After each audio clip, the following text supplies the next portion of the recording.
welcome to Aquatic Ballpark. We're just about to get underway here in the first grade fixture between the Manly Eagles and the Baulkham Hills Kookaburras. It's been a pretty rough old day for the Eagles so far. Hopefully they can finish the day off with a win here in this first grade game. Under 18 was a 12-7 win to Baulkham Hills.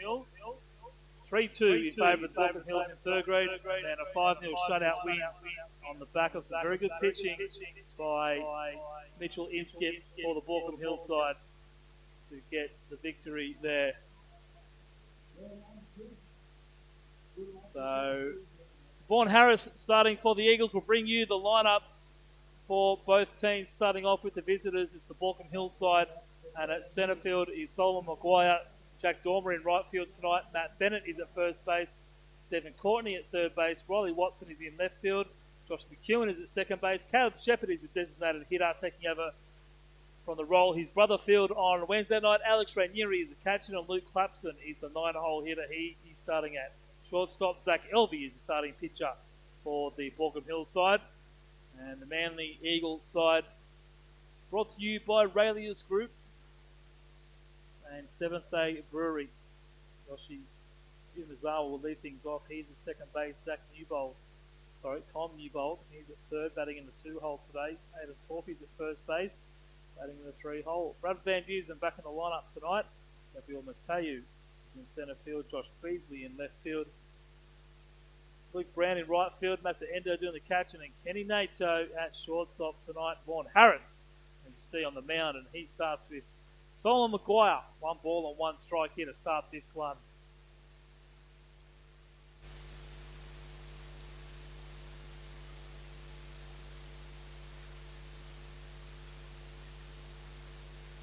Baulkham Hills winning all 4 games so far in this round 15 series.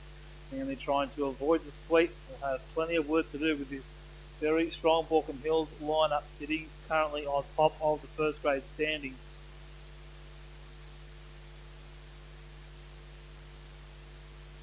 Try and bring you some other results from around the grounds today.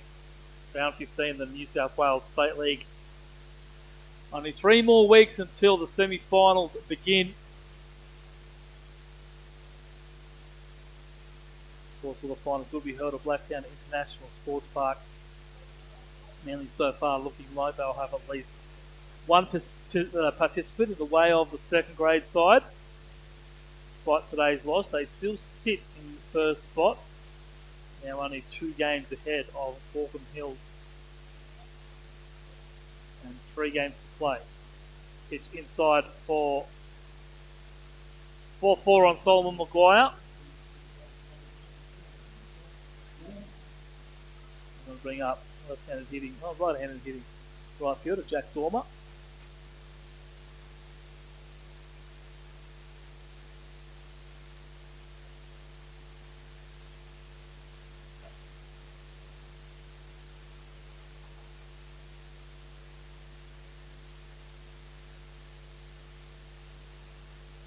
Left-hander Solomon Maguire is aboard. Jack Dormer showing bunt and pulling it away.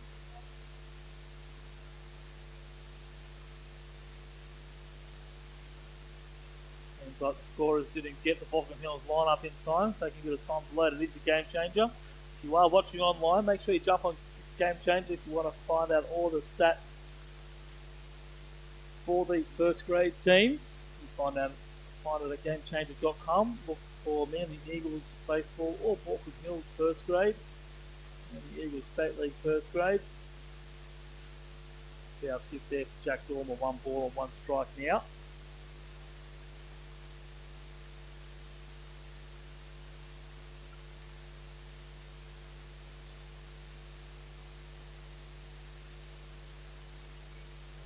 Inside for ball 2, 2 balls and 1 strike.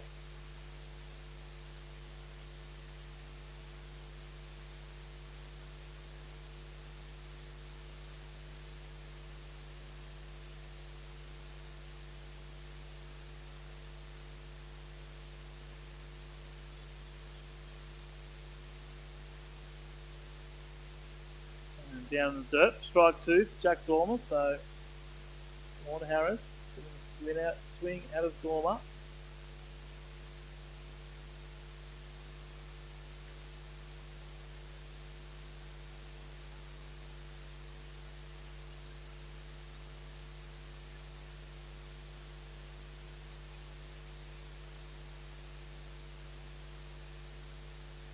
out off just across the front of the Baulkham Hills dugout. More than 2 strikes now for Jack Dormer. Results from the Wednesday night games. Canterbury 12 beat Ryde Neil. Cronulla 2 went down to the Central Coast 6-2. And Baulkham Hills, of course, defeating Manly 5-2 here. Penrith and MacArthur didn't get on due to Blacktown being unavailable. To Tom Newbold at first. Over to Aidan Torpy at first base. It was Tom Newbold with the first leg over to Yoshi Umezawa. Fired it across to the first baseman for the second leg of the double play. So that's 2 outs now on the board in the top of the first here for the Manly Eagles. And that will bring up Matt Bennett, first baseman for the Baulkham Hills side.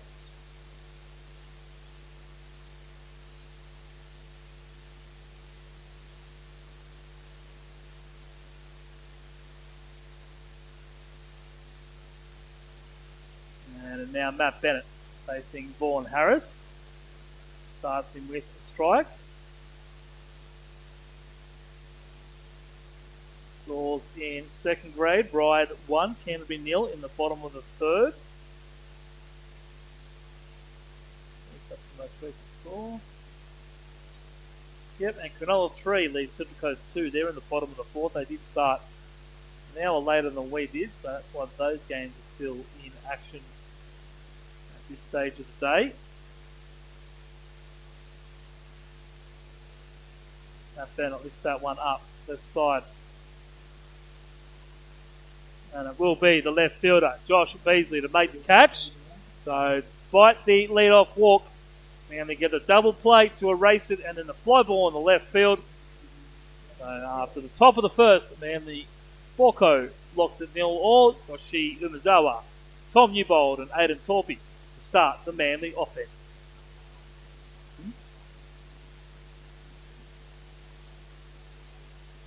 No, I've already run through the home lineup, so that's fine.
So Yoshi Umezawa to lead things off here for the Eagles. And they're going to look for some early runs against Zach Elvey here. And he starts Umezawa with the ball down in the zone.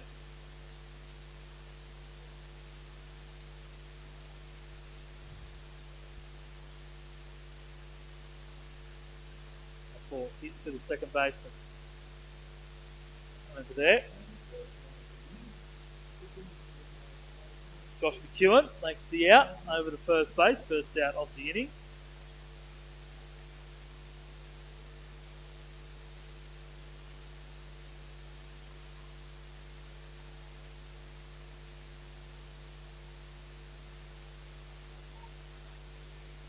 Tom Newbold to come and bat now with one out here in the top of the first.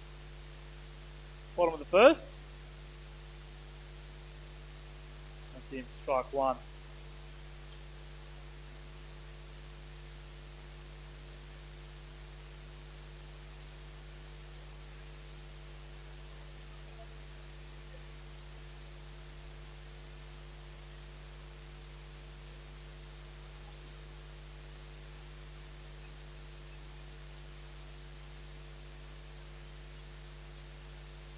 Strikes now to Tom Newbold.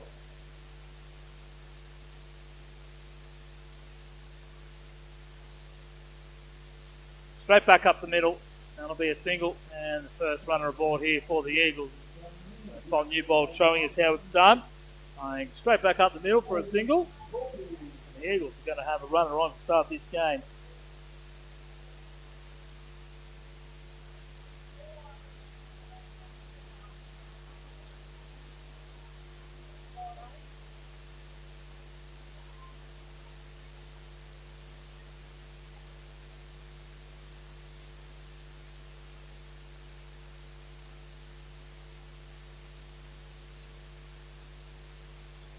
And it's all the batter now for the Eagles.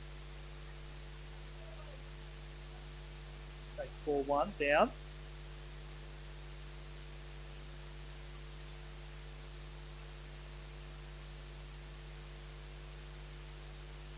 Over at first. Gets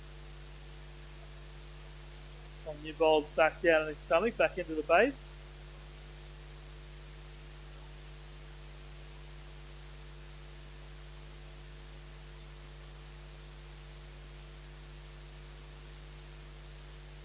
Hold on the mound by Zach Elvey. He's missing inside, so 2-0 now.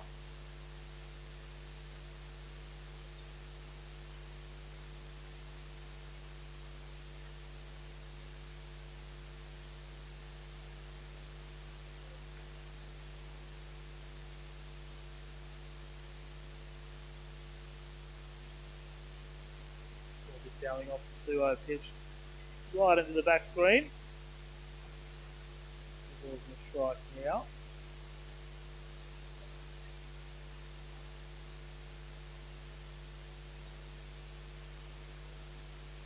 Zachy Elvey's 12th appearance of the year, 34.2 innings pitched so far, has 2 win, 1 loss record. Has started 7 of his 11 appearances. Given up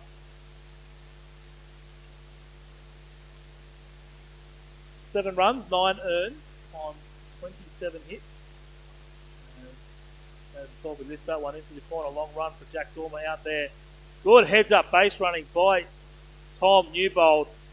Very rarely do you see a runner tagging from first and moving up to second on a fly ball, but that is excellent base running by Tom Newbold. Knew that, was confident Jack Dormer was going to make that catch, held his place at first base. Jack Dormer running back for the catch, had a lot of work to do if he was trying to get Newbold out. So, good heads up base running by Tom Newbold to move himself into scoring position.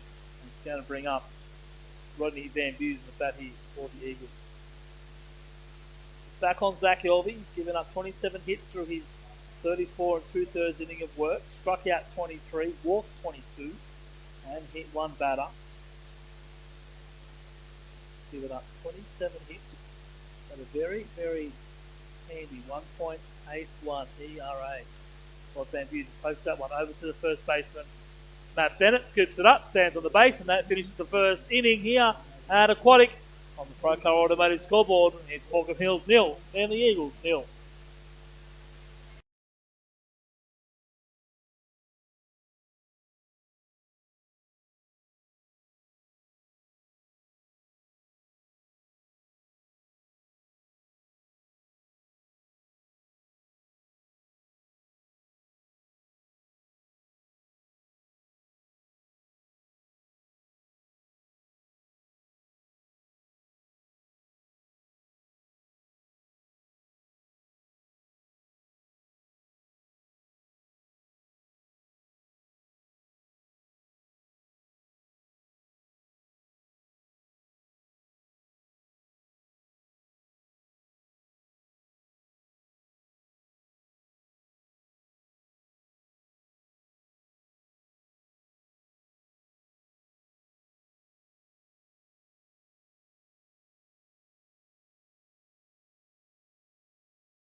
Stephen Courtney lead things off here for the Baulkham Hills side, starting at third base tonight.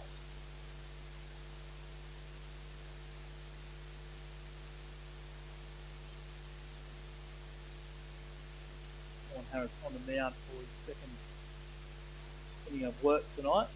See Vaughan go about 3 or 4, maybe 5 innings,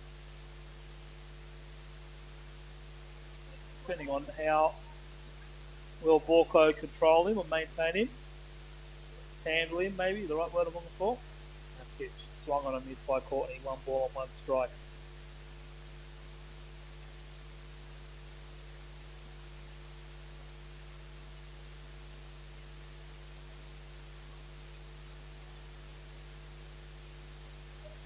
Pitch on the ground. Called foul, bouncing off the front fence in front of the Manly dugout. A ball and 2 strikes.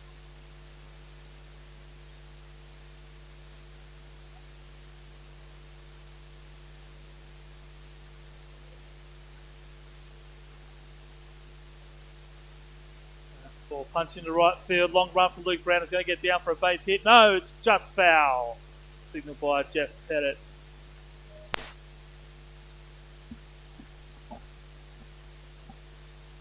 Counter remain 1 ball 2 strikes, and it's a very good evening to Andrew Logue. Hey Rick, how we going? Very well. He has been sitting here very quietly all day. Finished his coaching duties this morning, and then has been with me since midway through the under-18s game. First inning, but yeah, midway. Okay, first inning, whenever it was. Much better perspective up here, isn't it? Oh, yeah, absolutely. Good to see the crowd as well. Quite a little crowd in despite the weather. It's a very big day. Strikeout there. Stephen Courtney looking at that pitch from Vaughan Harris.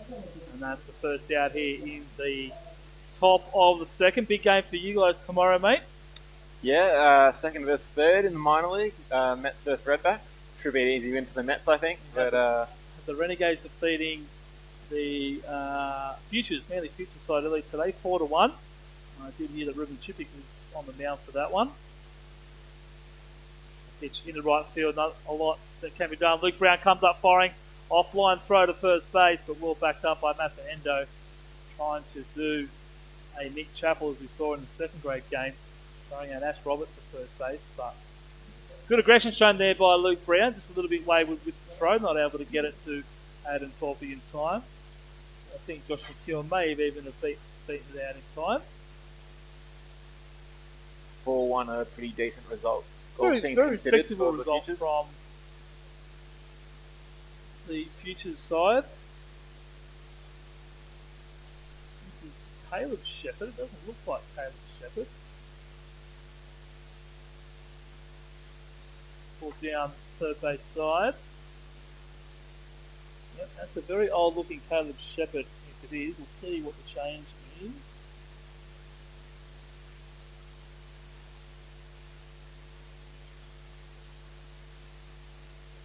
Sorry, Mr. Batter, it's Josh McEwen.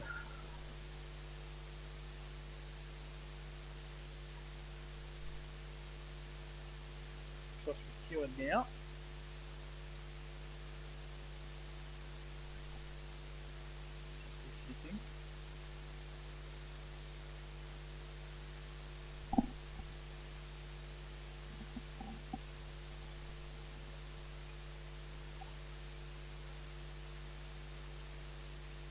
Did miss Riley Watson singling into right field. Now it is Josh McEwen starting at second base. In fact, Shepherd is in fact in the on-deck circle. 2 balls and no strikes to Josh McEwen, or 2 balls and 1 strike to Josh McEwen.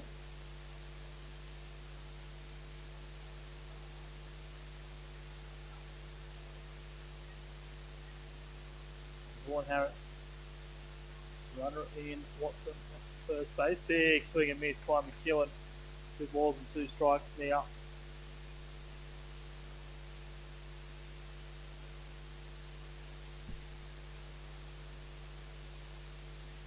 For the second out of the inning here. We had an update from Rat Park.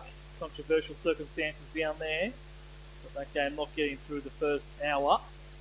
And declared another washout. It's the big washout this year for the big dogs, and that could be an interference call. Josh McEwen walking across in front of half home plate, but no one's going to say anything about it. That's the endo. Josh McEwen striking out there, then walking across home plate, not giving Mazzarendo a chance to potentially throw down the runner at second base, but no action taken by the umpires. So second out of the inning is Josh McEwen, and now it does bring up Caleb Shepherd. I'm sure we'll hear more about that result down there at Rat Park. The base paths got very slippery. Gets it into left field. Bit of a run out there for Josh Beasley. It's going to be a long run all the way to the fence. Riley Watson's going to score all the way from second base, and it's a stand-up double for Caleb Shepherd there. So Baulkham Hills first to score for the third time today. They've scored first in 3 of the 4 games, now they're scoring first in the third grade game. And it's Baulkham Hills leading here in the second inning, 1 run to 0. 2 out here with the catcher coming up, Alex Ranieri.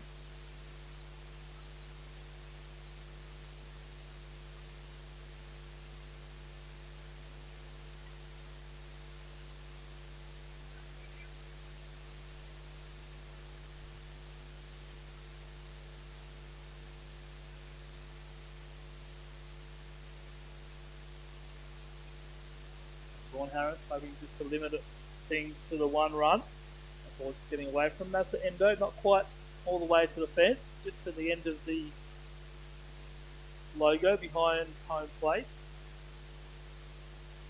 Move up on hard ball.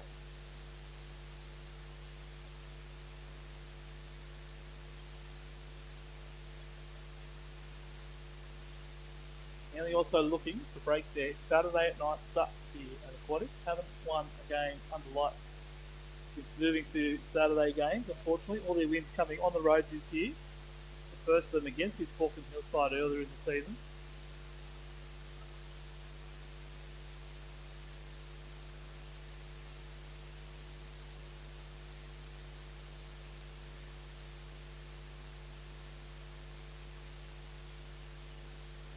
Balls and a strike.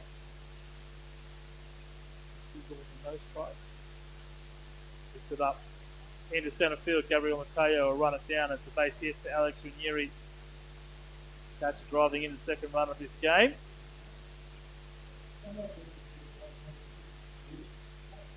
And will bring up shortstop.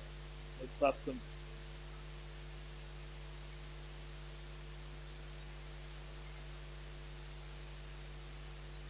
So 2 out here, top of the second. Couple of runs already for the Baulkham Hill side.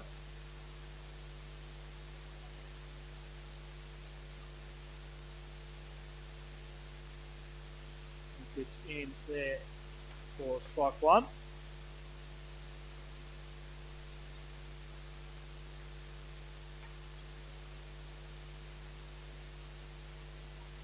Vaughan Harris getting ahead of Clapson here. Stuff down and away for ball 1, 1 ball and 1 strike.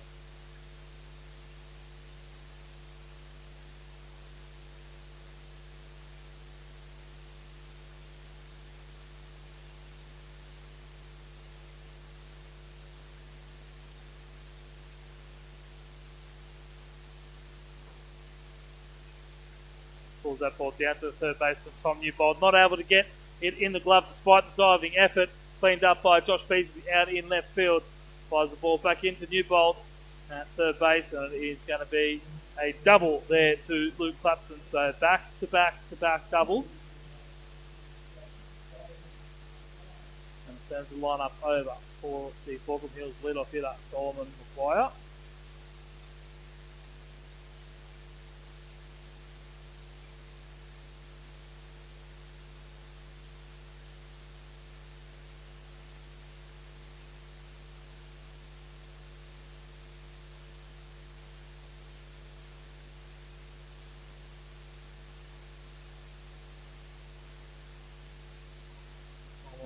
Walked in his first at bat before he was a part of that 5-4-3 double play perfectly executed. fielded by Tom Newpod, Yoshi Yumazawa, and Adam Torpy at the end.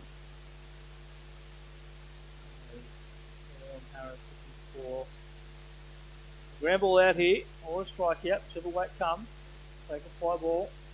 One ball on the strike now to Maguire. Maguire signing on with the Pittsburgh Pirates. I don't know where Philadelphia from. Pittsburgh Pirates. We'll be heading over to spring training in the next few weeks. Probably miss out on the Baulkham Hills run to the finals. That pitches up for 2, so 2 balls and a strike. Not a bad excuse to go miss in the finals. Heading over to Pittsburgh. Yeah, why not? Of course, Jalen Ray for the Eagles, currently over at the Central Arizona University in his collegiate career. Connor McDonough in the lineup tonight after injuring the middle finger on his throwing hand last week whilst on Blue Sox duties. And Lachlan Mayo also missing after moving down to Nowra for university. So the young guns to get the opportunity the rest of the season. Here, Tom Newbold, Zach Beasley, and even Kenny Nato started the season in 3rd grade and finds himself up in 1st grade for the remainder of this campaign. And he's talking to from the hot corner over to first base to replace Connor McDonald.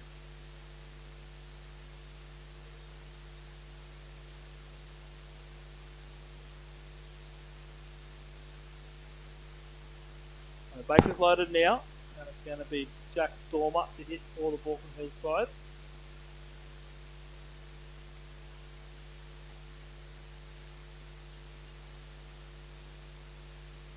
Ball missing away with ball 1.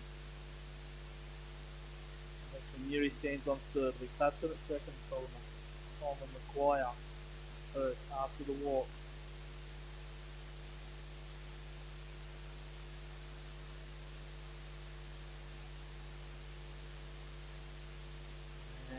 Strike on the outside corner there, called by Jason Spurway.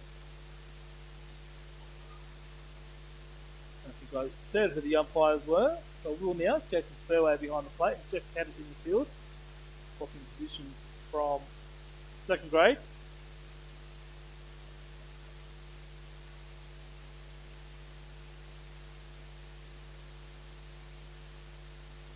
Pitch down and away for 4-2, 2 balls and a strike now to Dormer.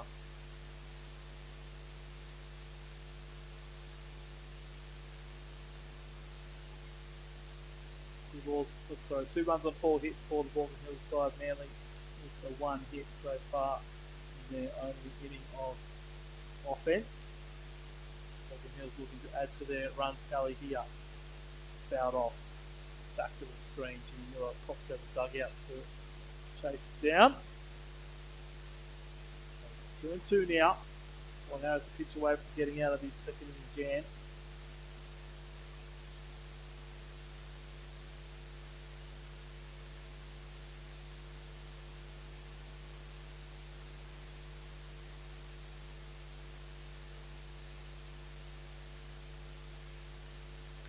Pulls the ball down, 3rd base, fair territory. Long run again for Josh Beasley. This is going to clear the bases for the Baulkham Hills side. Solomon Maguire is headed home. Long throw by Kenny Nato, but it's too big. Gets over the head of the catcher, Master Endo. Would have had Solomon Maguire hosed it home if that throw was on the money.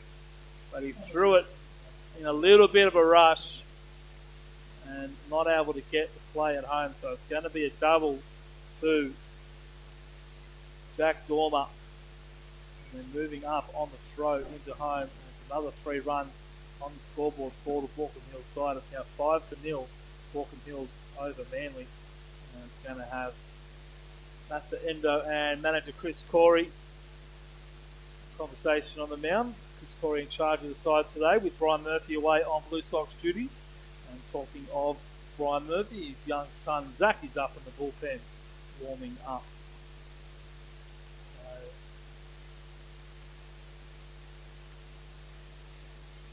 Getting ready to come on at some point for Vaughan Harris here. Unfortunately, Vaughan just not able to get the third out in this inning and restricted to a 2-0 ball game. Jack Dormer gets the better of him, pulls the ball just inside the line up the third baseline.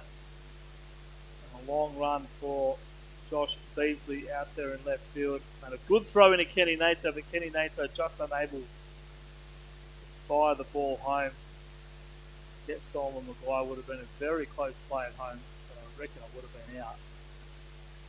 Does bring up first baseman Matt Bennett.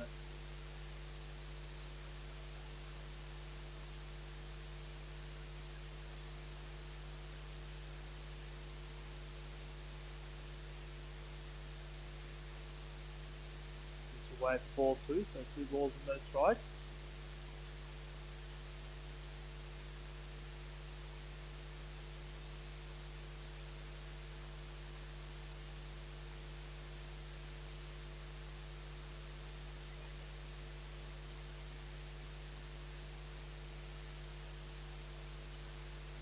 Bennett lifts that one up. Gabriel Mateu tracks back for it.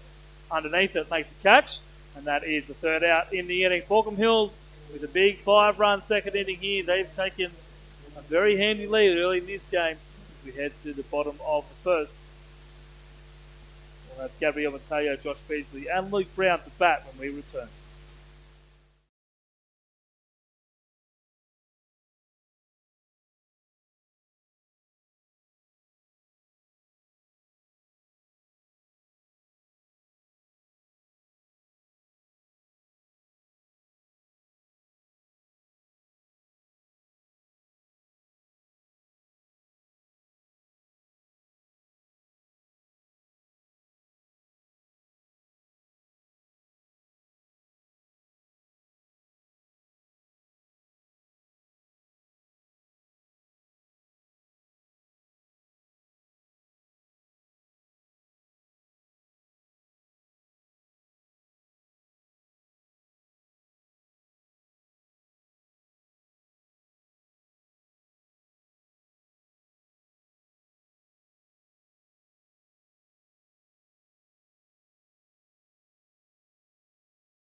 So, bottom of the second here.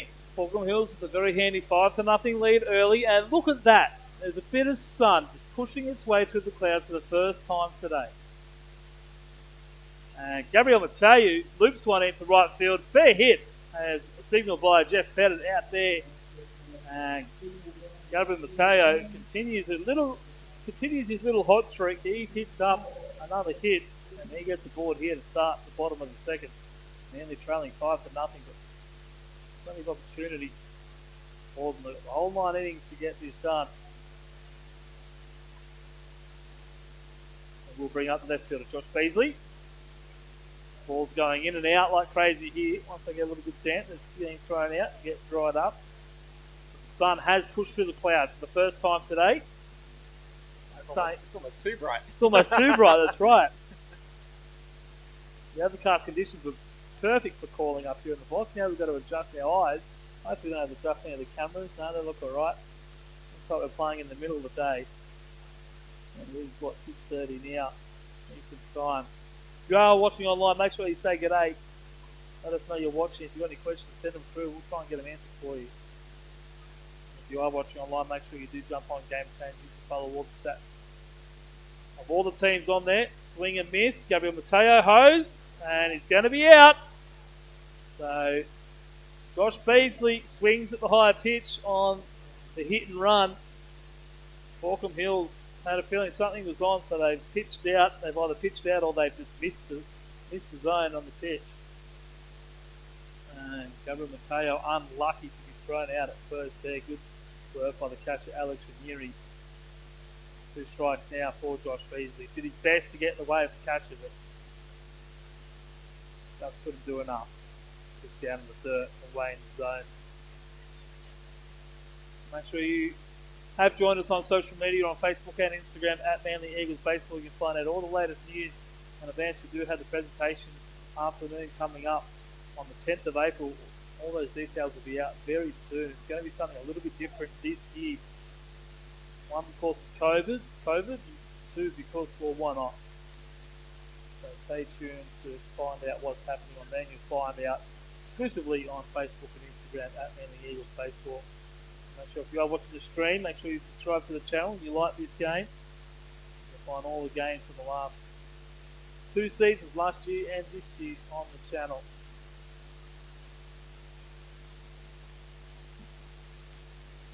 Two from Beasley. Hit down to the third baseman who picks it up, throws it across the diamond. High throw. Matt Bennett steps out into foul territory, reaches up, makes the catch on the Stephen Courtney throw for the second out here in the bottom of the second. Well, Andrew, I'm about to leave you after this inning, mate, so I hope you and my replacement, Chris Hurley, enjoys your time here. And just a reminder that the Eagles are on the road for the next 2 weeks, and we're back here on the 17th and 9th and 14th and 17th of, no, 24th and 27th of February for the final homestand against crosstown rivals, the Ride Hawks. It'll be Wednesday night, Legends night. And all the old Manly players, officials, coaches come back to reminisce about the good old days. And then on Saturday, it'll be our annual sponsor day. And thank you to our sponsors and our supporters and everyone who helps run this great club here at Aquatic Baseball. Luke Brown now getting his first at bat of the day. Pitch down and in for 1 ball, 2 balls and 1 strike. Zach Murphy has finished his warm-up pitches, so we'll see what manager Chris Corey has in store for the next inning. And Brown throwing that ball off, saying no, getting out of play. That will go to 2 balls and 2 strikes now in the bottom of the second. Baulkham Hills 5 hits on 5 runs, no errors. Manly no runs, 2 hits, no errors. So far through this one. 2-2 the count to Luke Brown. Maybe looks like he's ready for the next inning. Punches that one, lifted up into the sky. Long run for Jack Dormer out there, round to round on it. Makes a catch out there in right field. That is the 3rd out. And that will be all she writes for the second inning. So on the Procar Automotive scoreboard, the Baulkham Hills Kookaburras 5, your Manly Eagles 2. And from me today, it's a very good afternoon as I hand over to Andrew Logan, Chris Hurley for the rest of this first grade game.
Alrighty, big thank you to Luke Eisenhower for commentating all four games today, 18th third grade, second grade, and the first two innings of first grade. My name's Andrew Logue. I'm joined by the one and only, the big man himself, Chris Hurley. Hurley, how you going? Not too bad, mate. It's a pleasure to be up here in the commentary box today on a lovely sunny day of aquatic. Yeah, absolute pleasure to have you.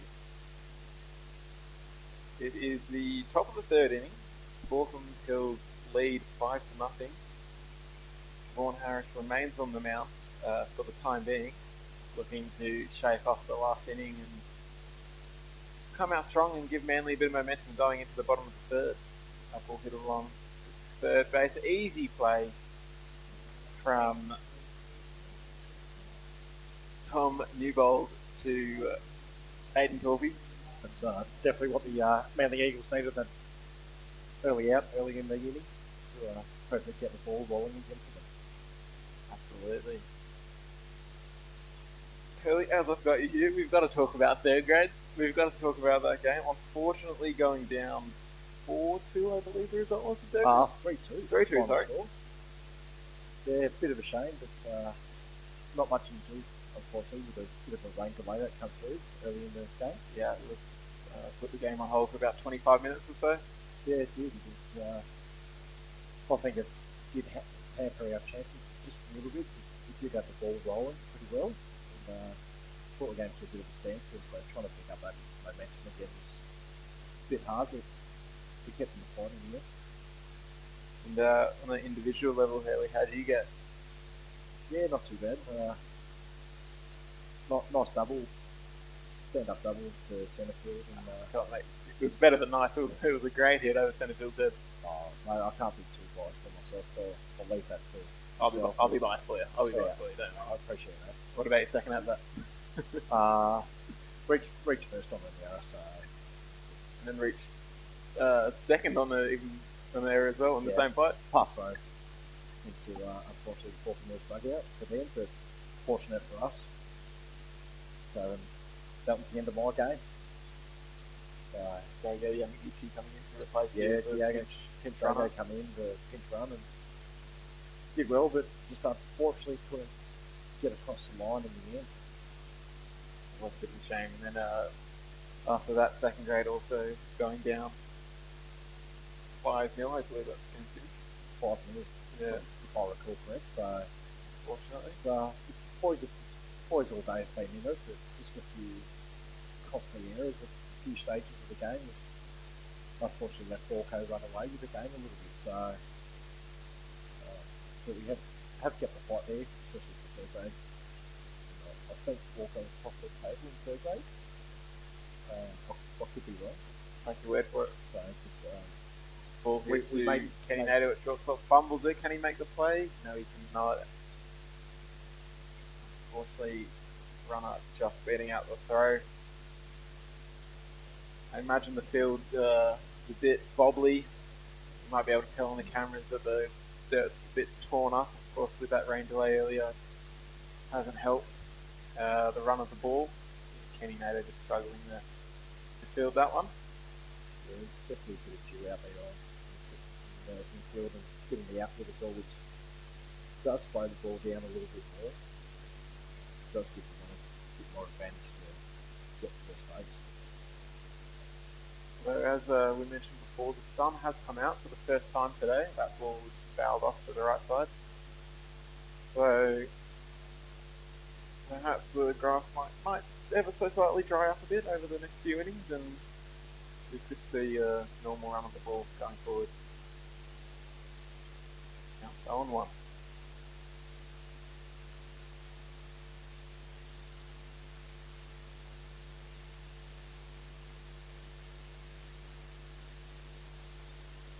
Vaughan Harris struggling a little bit to find that strike zone.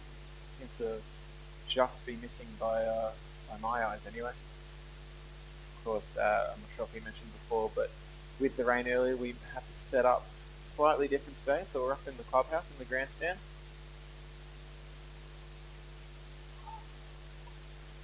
Kenny Nato again just struggling to read that bobble and Mustn't have got a good grip on the ball there and overshot the throw to second base.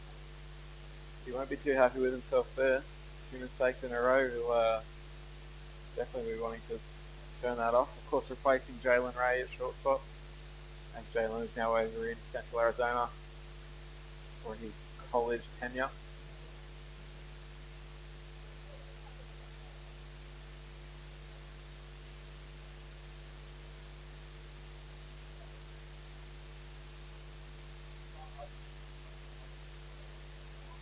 And in minor league news, big game tomorrow afternoon. From what I've heard, it's a big game. It is a big game. So we'll see how that pans out. Second versus third, the mighty Forest Mets versus the oh-so-average Redbacks. The average Redbacks. We might have to see how that pans out tomorrow, Andrew. We might have to. Could be bragging rights for the rest of the season. It could be. Who wins that game? It could very well be. We'll have to wait and see. Maybe we'll see if we can get it on the Manly Instagram with the update. I'm sure the fans want to know. So that's it. It's always a good contest between the Mets and Redbacks. Oh, absolutely. Absolutely. Except for the last time we met you, but the one before that was actually a good contest.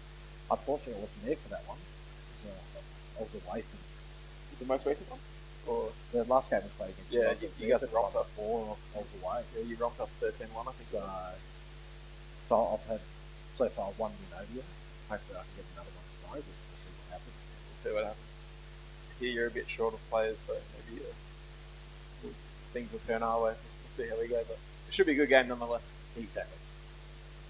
Especially if the weather continues to be like this. It's meant to be quite warm tomorrow, so it is. I've just checked the bomb. I hope there's some rain on the way.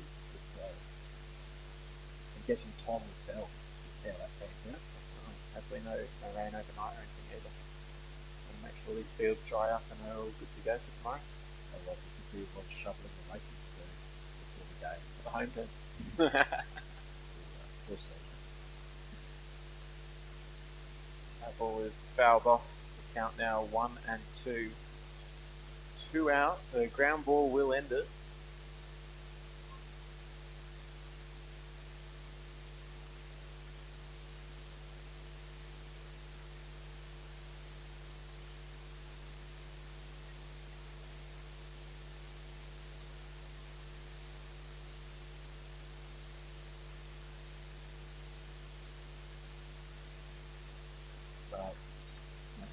Nice pitch on the outside corner there for veteran Vaughan Harris to bring that up.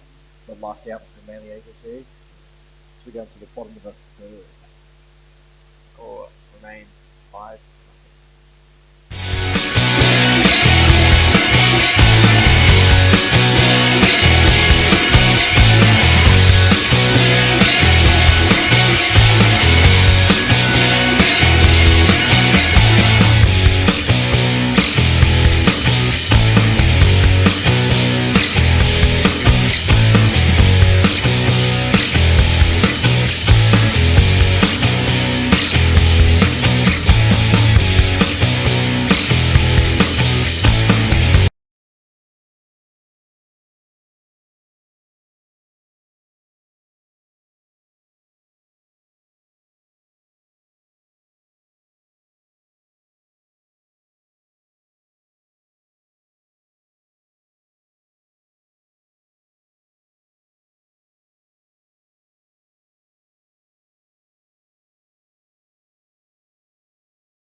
we're back for the bottom of the third. Leading off for your Manly Eagles is the catcher, number 21, Massa Endo.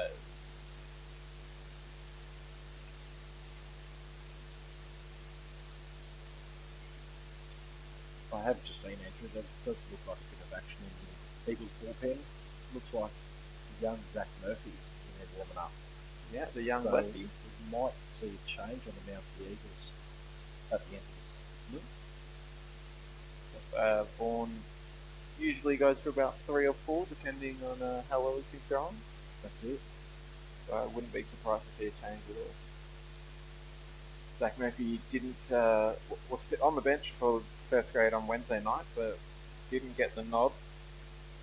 So he'll definitely be looking to come on the mound today and show us what he's got.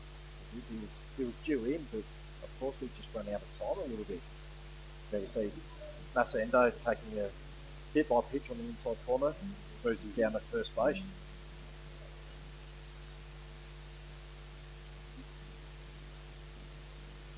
I was surprised to see Zach not in the lineup for second grade.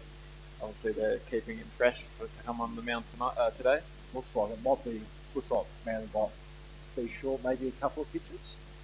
I think just doing a quick head count, looks like there's at least another 2 in the dugout they can throw.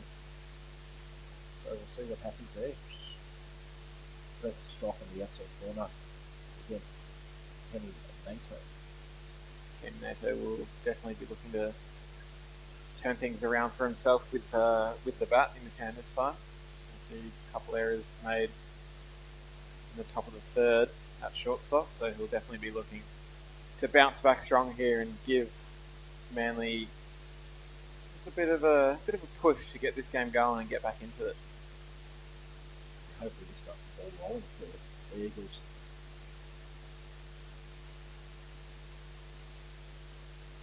I believe the count's 3-1 now. Is that 2-1? Might be 2-1, sorry. Kick-off attempt to Massa. He dives back safely. Just want to give a big shout out to Leo Matsua for jumping on the cameras today. Really appreciate you with Luke on his way to the cricket. Don't know why you'd want to go watch the cricket when Manly first go to playing, but yeah, that's beyond me. That ball's fouled off. Count now 2-2. I think Leo is very, very much doing a better job than Luke ever does, so I think Luke might be out of a job next game. It almost looks like he's done this before, Leo. Yeah, we picked it up pretty quick. Maybe he sits at home and he's been waiting for the call up. That's it. Please pick me. He's finally got his chance. There's a bounce hit by Kenny into the back net. Staying alive. Batting tough. Definitely a good fight here by Kenny.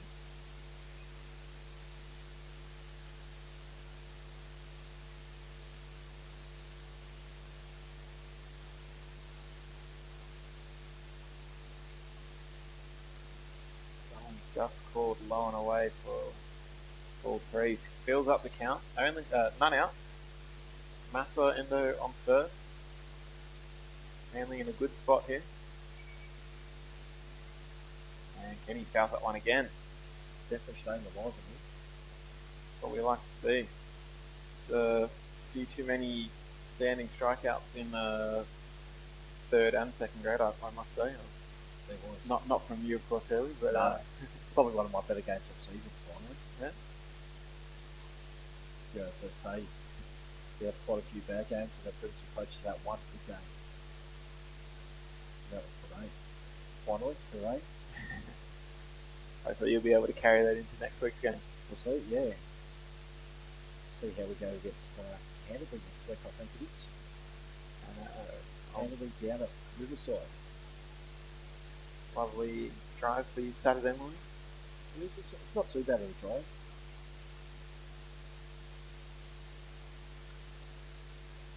There's Kenny fouling one down the third baseline. I've got MacArthur next week on my little draw here. I'm I'm not sure if that's correct. I've got MacArthur at Canterbury. MacArthur. Yeah, unless Canterbury the week after. Yes. That's my mistake. Have you one of the two? One of the two. Well, either way, hopefully MacArthur's an even better play. We'll see how we go down a kill push though, and see the good result. Either way, it's a bit of a drive. Kenny again, what's that, 4, 5 fouls? If not more? It's about 5, I think. So it's definitely a well 10 pitch at bat, if not more. Great quality. By Kenny. Yeah, great quality at bat. Wasting away the pitches of Zach Elvey. He's doing well. Hopefully he can put a ball in play to Massa Endo first, down to second. If not Third on. Kick-off attempt. Massa with a big dive back. But he gets there comfortably. First baseman having to somewhat jump to reach that one. Massa is taking a healthy lead. I do love to see that from base runners. That is a good lead. And that'll be ball 4. Kenny with a great at-bat there. Probably one of the best at-bats I've seen today. Yeah, I think he should. I hope he'll be very happy with that at-bat. Exactly. Considering his head's dropped a little bit after that last inning. So definitely a good fight there at the plate. And first grade interim coach, assistant coach, I don't know how I describe it, Chris Corey, which should be very happy with this shortstop there. I'd call him the coach today. Coach today, yeah. Brian Murphy away. Early, yeah. He's away in the Blue Sox game, which should be starting in a few minutes, I think. Blue Sox at 7 o'clock. Good luck to the Blue Sox tonight. Hopefully they can get a win up tonight. So, see how they go. Fingers crossed. A big swing and miss there by Yoshi. First strike. We'll try to give you some updates on the Blue Sox game as this game goes on. Cut it off on my phone so we can watch that.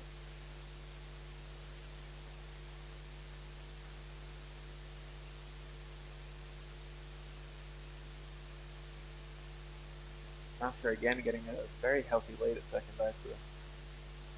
No fear whatsoever. I'd love to see it. Great lead by Massa at second and Kenny at first as well. Exceptional lead. Kenny not being held on, so he's got a little bit more freedom there. But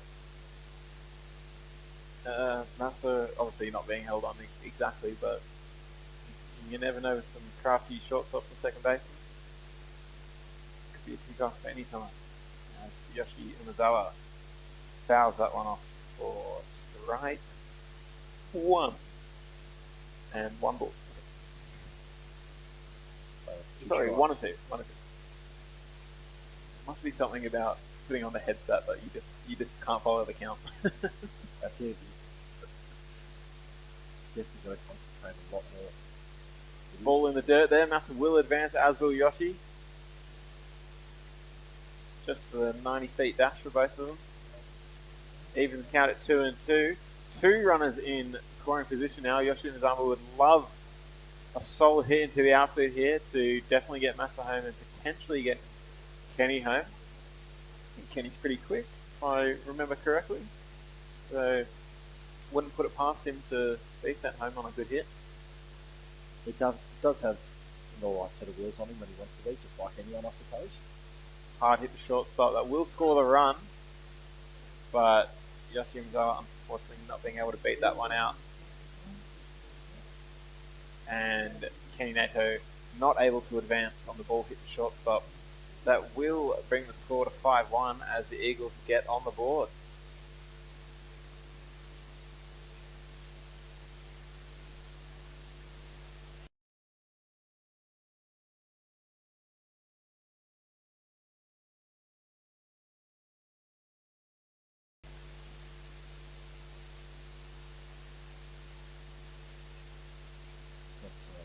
Definitely must have taken the bottom corner of the zone there. Miles up beyond. I thought that may have been a ball. I've seen a few outside pitches being called today, and I don't. You have a better view than me down there on the field, but umpires, what umpires say goes. So It does. It will bring up the third baseman Tom Newbold, who pumps that to the shortstop. And basically the exact same play as Yoshi Mizawa. That will be the second out of the inning.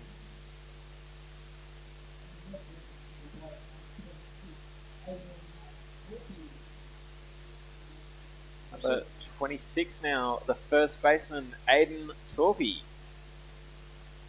See how Torpy can go now. Hopefully he can put the ball in play in one of those gaps out there in the outfield to move Kenny up to either third or to home. Looks like the right fielder is playing. Oh, never mind. That's not at all where we wanted him to hit it. Throw in the dirt, but it's a good pick by the Baulkham Hills first baseman, Matt Bennett. That will end the inning with only 1 run scored. And the score is 5-1. I was just about to say for somewhat getting cut off, the right fielder was playing quite to the right near the foul ball line, so it had a bit of a gap in right centre field, but it did shift it all the way around. Yeah, unfortunately, Aiden Torpy unable to produce there with the small ground ball to third base, so we'll retire the side. And the score is 5-1 on your Procar Automotive scoreboard.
And we're back for the top of the fourth. It is a pitching change for Manly, as predicted by the one and only Chris Early. Zach Murphy comes onto the mound, the left-handed pitcher. He starts off with ball 1. I must have to say, Zach, mate, when you watch this back later to see how you go, get a haircut. Absolute mop. I think he's just trying to follow the Big Mac Conor McDonald style. Yeah, must be. Must be something, a new trend for the Eagles. But I must say, it does look quite good on Conor McDonald. He wears it well. He does. So it's just a shame that he's not able to be here today to play due to his injury that Luke spoke about earlier. So is he down on the bench there, hanging around, or is he no, out the Blue Sox? He must be out of the Blue Sox. Yeah, must be on the bench there. That game's just started in the top of the first, I believe, so they're only up to the second batter. So we wish Connor a speedy recovery and see him back soon. A ball pumped into right field. Very nice catch there by Luke Brown. Did well to hustle over. Didn't have to lay out forward, although I thought the momentum might take him to the ground, but he did well to stay on his feet and make the catch. And that's the first out of the inning. Did well, read that well straight off the bat.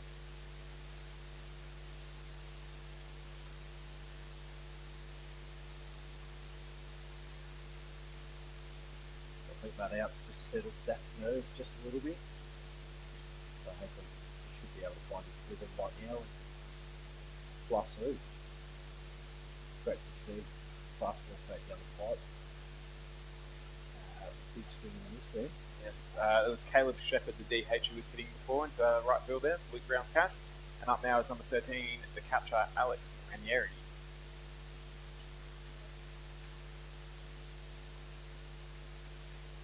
Jack ahead early, 0-2. That's a nice pitch on the inside corner as well. Very nice pitch. Very well held its line all the way. Is this Zach's first grade debut, or...? No. No? No, he's had a few debuts. Few debuts, I shouldn't say few debuts, it's the wrong terminology there. He's had a few games on the mound. Few games on the mound for first grade. First home?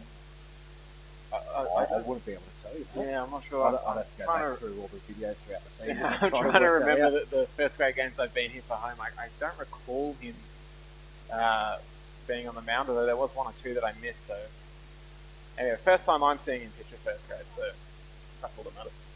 I'm the only thing that matters. Too many videos to go back to and watch. But if you'd like to, jump on EBSN on YouTube. They're all there. Don't forget to subscribe. Subscribe, of course. Leave a comment and hit the bell. Actually, you can't for our channel. Oh, okay.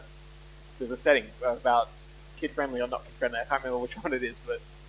Well, that makes sense then. So, as Andrew said, don't forget to hit the smash the subscribe button. Smash the subscribe button. And tune in. Give us a like. Our home games. Yeah. If you're tuning in right now, listening to this commentary, you're probably at home having a laugh or wherever you may be. That's a deep fly ball out to left field there. Oh, it's just over.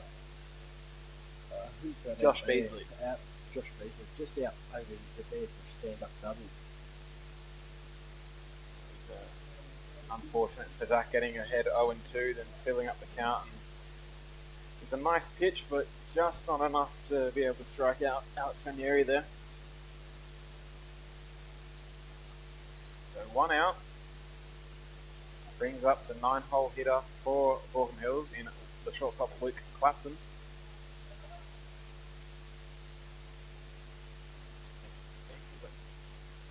Oh, wait, sorry. I might have the wrong lineup. Because that's number 27, Jack Dormer, I believe, batting at the moment. And he's meant to be batting too, so not sure what's going on there, so I apologise if that lineup's wrong. Good pick there from Masterenda. Ball in the dirt, ball 1.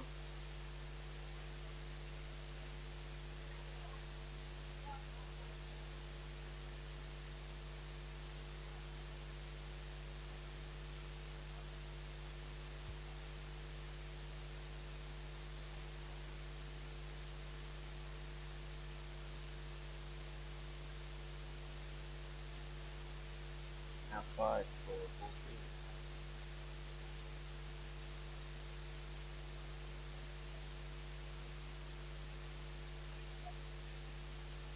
I definitely had the lineup wrong. I must have misread the back of the jersey of the first batter. It was Solomon Maguire who...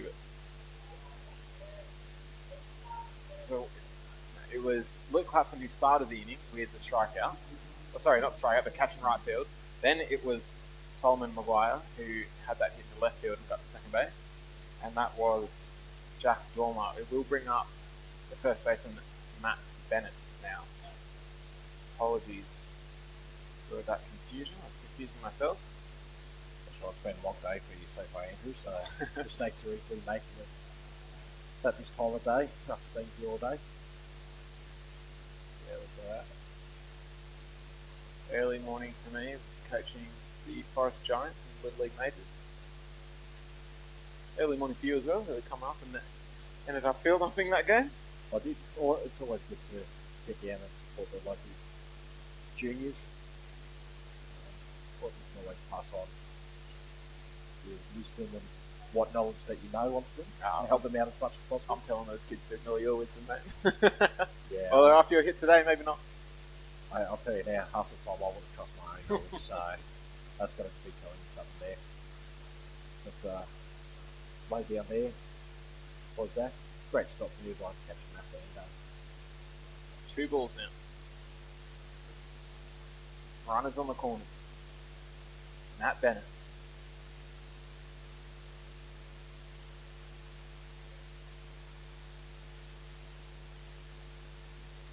Zach Murphy fires that ball in. Pitch in for strike 1. Great comeback kick there by Zach. 2-1 now.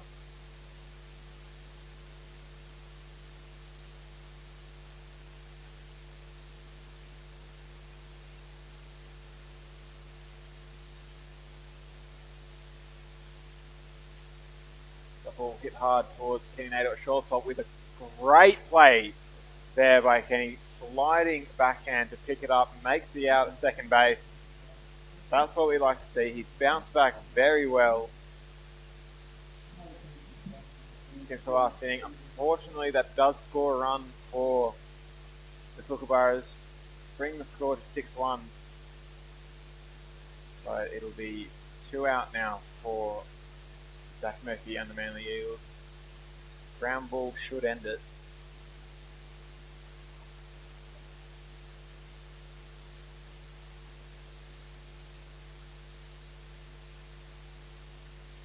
That pitch is thrown in quite inside for ball 1.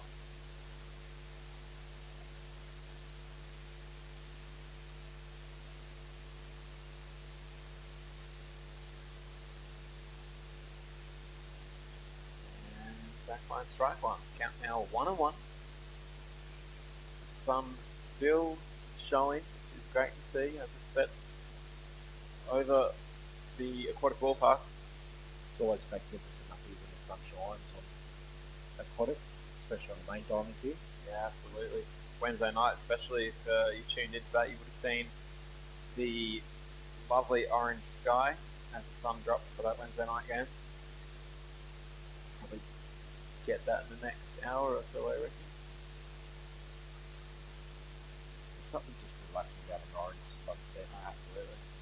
How's the Serenity game? Oh, it was perfect.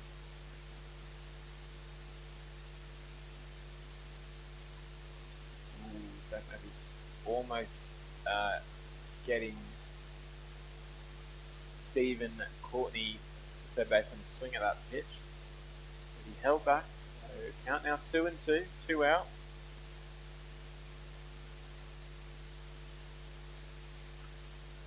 As that ball is drilled into left field, it should go foul, it will go foul. Count remains 2-2. Got a nice string there.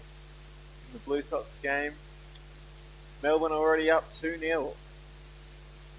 2-0 with a runner on 1 and 1 out. I don't want to slander the Blue Sox too much, but I'll blame it on Conor Mack's injury. And if he was playing, it'd be a different story. Well, it's only one guy. But he's a Manly player, so. That is true. And Zach Murphy finds strike 3 with the pitch high and away. Gets Stephen Courtney chasing. Unable to catch up to it. Not too much damage there, only the 1 run. Zach should be fairly happy with that inning. As we end at the top of the 4th, Baulkham Hills lead your Manly Eagles 6-1 on the Procar Automotive scoreboard.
we're back for the bottom of the fourth. I had the score wrong. I must have missed the run in the third inning. It is actually 7-1 to Baulkham Hills. So it's only one run conceded by Zach Murphy. But a little bit further chase for Manly. The designated hitter will start things off here. Rodney Van Abusen. Very experienced player and batter in particular. Not a bad lead-off option coming into the bottom of the fourth.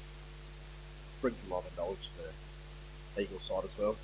As that ball's pumped into right centre field, it won't make it. That was a great chase by the Baulkham Hills centre fielder, Solomon Maguire. Covered about a good 20-25 metres, I reckon. Maybe, I don't know. It's a bit hard to see from here, but to judge the distance rather. But it was a good chase nonetheless, and he did well to make that catch. It will be the first out of the inning and bring up Manly centre fielder, Gabs Mateu. I'd say if we had a running track here, a warning track out the back, I think we may have just been on that. Well, they hit descent by Rodney. Yeah. Think so? Solomon did have to track back quite a bit to get that. Yeah. But It's hard to judge the depth from all the way up here in It is. in the clubhouse. That ball is fired in for strike one. I believe it is 1-on-1 now. Yes, it is. Still a half decent crowd here at the Aquatic Ballpark. Not too many people heading home just yet. The sun and warmth must be keeping everyone around. Counting now 1 and 2. there are a few minor league games at rugby that come over to watch as well. Yeah, Which is extended the crowd. yeah, absolutely. We had the 1:30 games was Renegades and Futures, and I see a couple of Renegades walking about, and I'm sure there are some Futures players around as well. And then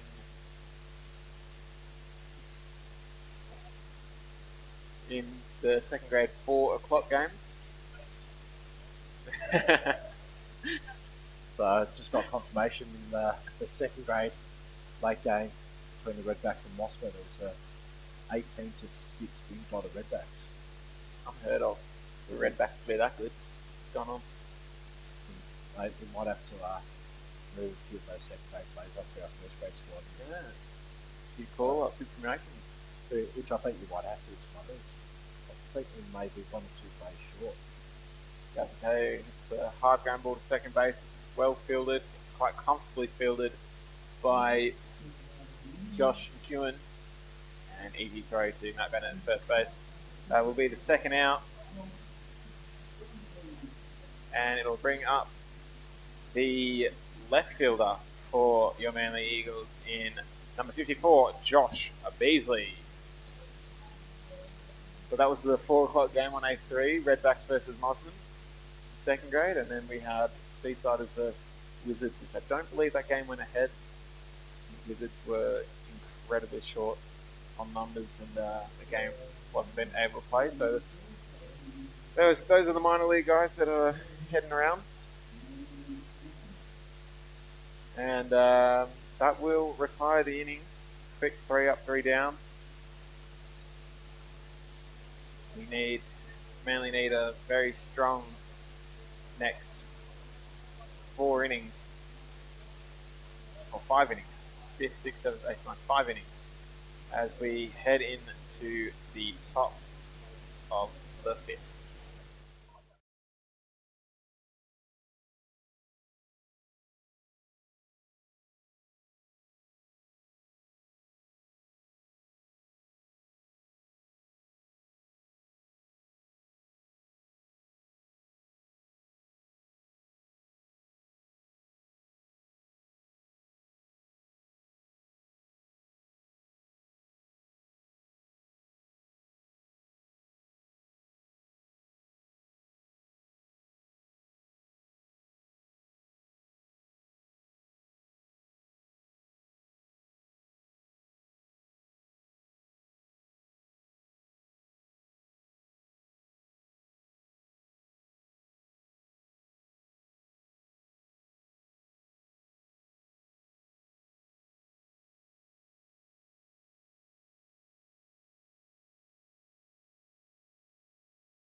We're back at the top of the fifth. Riley Watson, the left fielder, to lead things off. He punches that into the right-hand side over the away bullpen, the foul ball. Looks like there's a bit of action happening in the Baulkham Kookaburras bullpen at the moment. Does look like that. So there might be a change coming to them shortly. I think that's number 42 for Baulkham Hills. I think was playing the second grade game, but I don't have the second grade list on me, so I can't. I'll see that from where we're sitting at the moment. You've got a lot better eyes I than think what it I do. was. I'll give a free plug to my optometrist, Sturdy Eyes at DY. Go check him out. But I'm saying that I could very well be wrong.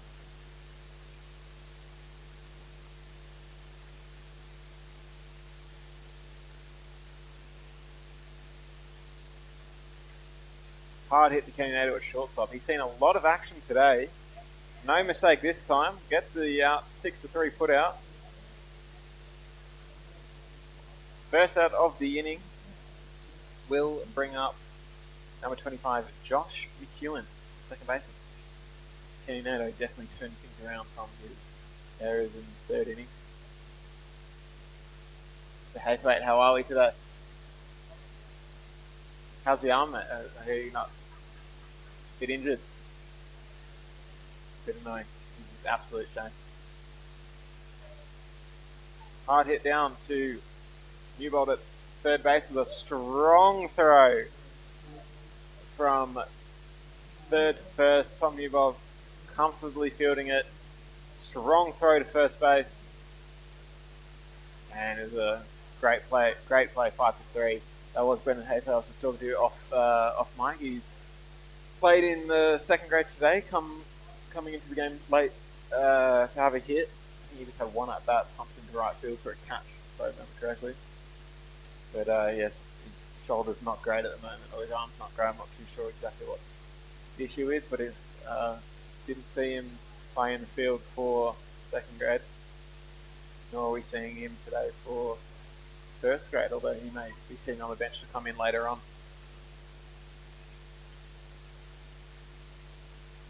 Earlier, I heard you got offered the start shortstop today, but you decided to decline so you could help me out here at ABSN. Right, after my slight injury in the third grade game due to the rain delay, I was more than happy to jump up here and take Luke's spot and try to do, if not a better job, or as good a job as what Luke does. Should be too. So I'll no doubt hear about it from Luke either later if he's tuning in while he's on the way to the Sixers and Scorchers game.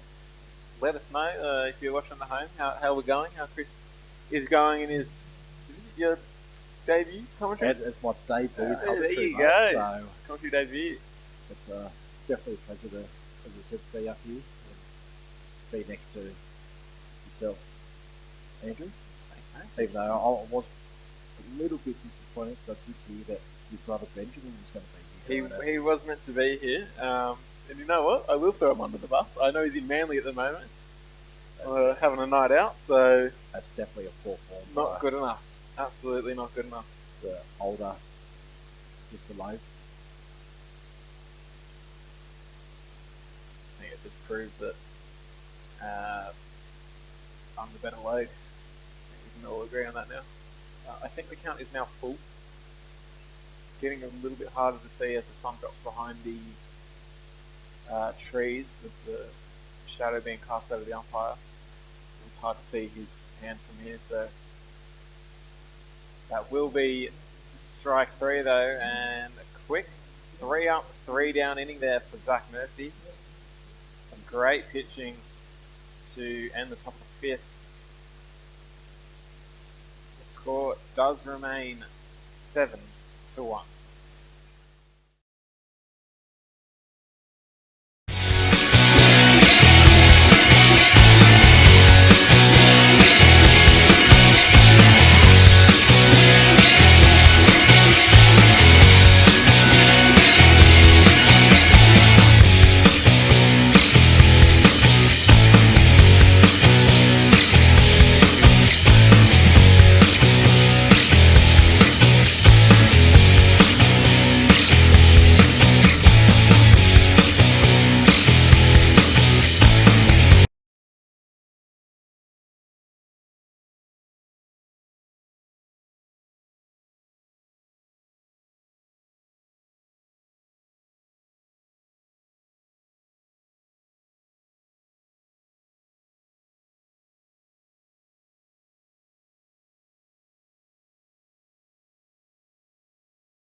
Hey guys, back here.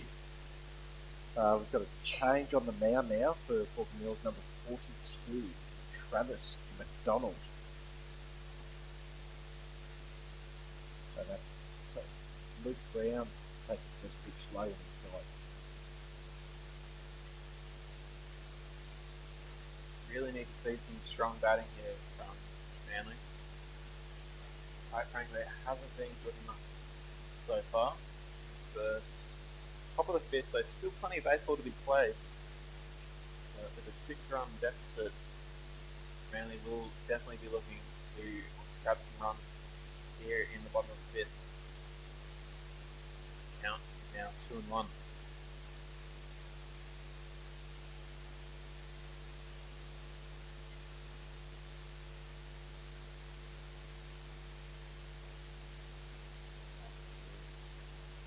Strike 2. Count even, 2-2.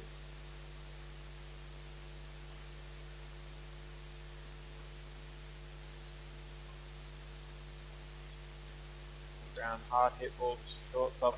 Bit of a bobble, but well read by the Baulkham Hills shortstop, Luke Clapson. The throw not good enough though. Does bring off Matt Bennett off the bag. So Luke Brown will will safely make it to first base. And it brings up number 21, the catcher. And I'm going to say it, the nicest guy in a Manly uniform, Massamba. He is. And I must say, he has supplied our camp team with some wonderful foods and nice good rolls. And, some prawns as well, also known as Ebby Fry. There you go. Great bunt there by Massamba. Will advance Luke Brown to second base, and I'm just unable to beat out the throw. That was, to be honest, a very good bunt right down the third baseline. It was a great bunt, almost a clip from there between the catcher and pitcher as well. So almost, but the catcher did very well to call off his pitcher, pick up the ball, make the throw. Matt Bennett gave him a big target at first base, hit him bang on the money. I also want to give a big shout out to Massa because he's always the first one over to help EBSM with the pack down after the games. We never ask him, he always just shows up, and we really appreciate that. He's one of the nicest guys going around, always got time for him. Tough ball by Kenny is punched into right field. Second baseman diving, will not be able to make the grab. Luke Brown advances to third base. One out, runners on the corners. Kenny Nato, I really must say again, I say it every time the ball goes near him, he's really turned around his game. Since the third inning just wasn't his, but the fourth and fifth, both batting and fielding, just absolutely turned around. Really good to see. Yeah, it's like a light bulb. Absolutely. Fantastic. What Yoshi Mizawa now the Manly second baseman takes strike 1. Runners on the corners, so I would imagine Kenny will be looking to head to second base, although with the lefty pitcher he might be a little bit hesitant. Yoshi pumps into right field. It looks like it's going to drop. Oh, wow. Great catch there by the second baseman. Yeah, wow. Running big run by Josh McEwen from second base to make it over to the foul ball line to make that catch. It looked like it might have just dropped into the triangle, but some great wheels by Josh McEwen to get over there and make the catch. Runners remain on the corner. It will be the third baseman Tom Newbold coming in, 2 out, runners on the corners. Great chance to put some more runs on the board for Manly. He drives that hard down the third baseline. It does get past Baulkham Hills third baseman, will score Luke Brown, and Kenny Nato advances to second base. Love to see it from Mr. Newbold. Score now 7-2. We'll bring up the first baseman, number 26, Aidan Torby. Lovely hard hit down the third baseline. Absolutely brilliant. Nice placement, nice speed. Just out of the diving reach of the third baseman. Just past the top of his glove. Stephen Courtney, the Baulkham Hills third baseman. It was a good effort by him. Yeah, it was. No, you see third baseman's there just accept defeat and let the ball go past him, but he laid out for it just shy, Well, making I'll give you an 8 incredible out of 10 for that drive. There was a bit of a dirt splash as he landed, so lost a couple of marks there. And just like that, Aiden Torpey goes the opposite way down the first baseline. Kenny Nato will round third and easily come into home base. That's another run for the Eagles. Two great at bats there from Tom Newbold and Tom Newbold, yes, and Torpey. Tom Newbold advancing from first to third in that with that hit by Aiden Torpey. Runners on the corners again, and it brings up Rodney Van Busen. I've got to say, Andrew, I've got to give a big shout out to our campaign staff. They're up here early every day, here till late, supplying. Everyone's here on the ground with food. Absolutely. We might have to try to get one of them on a bit later to have a chat. Yeah, give us a rundown of how the campaign goes. So, I'll go do some Research in the break. scouting. Hopefully we can bring one of them in. They feed me literally every home game, so I owe them a lot. They do a superb. I've got to say, chicken sticky burgers. Oh my goodness. Some of the best going around. I haven't had one anywhere else. Every time I get the chance to commentate, I say, get down to the canteen. You got to get a Cindy burger. You It have to. They're so good. I would say I do the days we play it here at home. I do put on a little bit of weight because I do. And I smash 3 chicken sticky burgers throughout the day. I've had 2 today. I probably will have a third later. I won't lie. But They're that good. They are. But it looks like we got a pinch runner in here for Rodney Van Busen. Looks like Dago Yamaguchi coming in to pinch run for him. Rodney taking that hit by pitch there.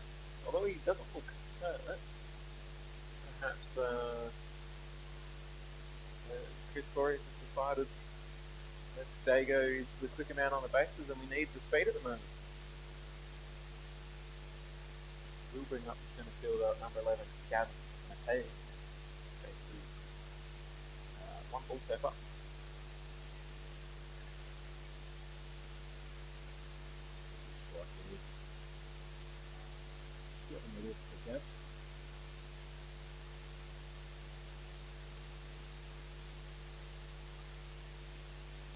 Quick update. Blue Sox Melbourne game. Still down 2-0, bottom of the second. Blue Sox batting at the moment, so we'll be looking to try and get some runs going. Now 1 and 2 for Gabs. I'm going to say the Blackdown Diamond looks in great nick. The ground staff out there must have been working all morning to get it right. Well, I'm sure they've been working on it for the last 3 months or something. They haven't played there in so long. Must be. Gabs goes down, striking out. These 3 runners on bases, but it is 7-3 now to Baulkham Hills.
Alright, we're back in the top of the sixth, and leading off for Baulkham Hills is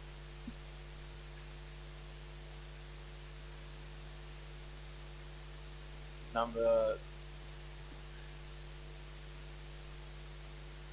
Oh, it must have been number 13, the catcher Alex Ranieri. And there's also a pitching change for Manly. Zach Murphy's come out, and it looks like Aidan Torpey's gone from first base to the mound, and Ash Roberts has come into the game, first base. And I'm joined by a very special guest. Natalie, you're one of the people that work in the canteen. Yeah, that's right. Yeah. We gave you a big shout out before because we were saying how much we love the canteen, how well we get taken care of, and of course all the fans as well coming up. And big hit, the chicken burgers. And I will start with the big question. What's the secret to the chicken burgers? How are they just that good? I think you just got to put as much salad on as possible, as well as mayonnaise and sweet chili. It's a winning combination in terms of sauce. That's really the secret. There you go. I think there must be some special mayonnaise because that stuff is so good. Good fresh bread as well. Can't help. I've never had a bad chicken burger here, and I don't think I ever will. Touch wood, but definitely the best burgers in the Northern Beaches. Yeah, well, they sell really well. So. That has to be the favourite, I reckon. Yeah, I think so. Definitely. So how long have you been doing the canteen for us? Oh, I'd say 2 or 3 years. It's been that long. I think so, yeah. There you go, obviously mum and dad in the canteen as well, so... Yeah, so they've kind of dragged me along. Made it a bit of a family day, which was just kind of nice, spending some time with them. And of course, your brother was a former Manly player? Yeah, not that's mistaken? right. Played in the under-18s for Manly. Didn't go any further than the 18s? Or... I don't think so. Testing your memory here. He did play for the national team in Japan, which is pretty cool. Yeah, I don't know. Did you get to go over on that trip? No. Oh, outrageous. I was the only one not in that. Oh no!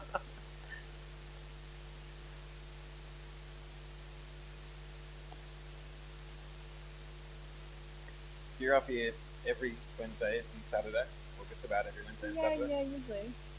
Whenever they help. From the start of 18s to the end of first grade. Great catch there by Kenny Nato, dropped it all the way back. Oh, sorry, no, he dropped it. My mistake, I thought he had that. It was a big dash back on the back leg to get there. Just couldn't get a hand on it. I think it might have popped out the glove. And unfortunately for Kenny, that just not able to make that grab. Yeah, long day for you, but we, like I said before, we really appreciate all the efforts the canteen make and the fact that you're willing to stay here all day. Oh, yeah, it's a long day, but it's a good atmosphere. Lots of friendly faces around, which is nice. Ball hit to Kenny Nato at shortstop. He's having an absolute day today, Kenny. Everything's going his way. Gets you out at second base. Unfortunately, didn't get the double play. Runners now on the corners. In a long day, I've seen you popping in and out as well, doing supply runs. Yeah, we've been a little bit disorganised today. Didn't quite write the shopping list correctly. We've had to make it a few trips. But it's been busy, which is good. Yeah, we'll just put it down to the popularity of the canteen and we're just selling out that quickly. Yeah, that's a much better way to put it. Yeah. That fits in there for one. Batting now for Mills is number 27, the right fielder, Jack Dormer.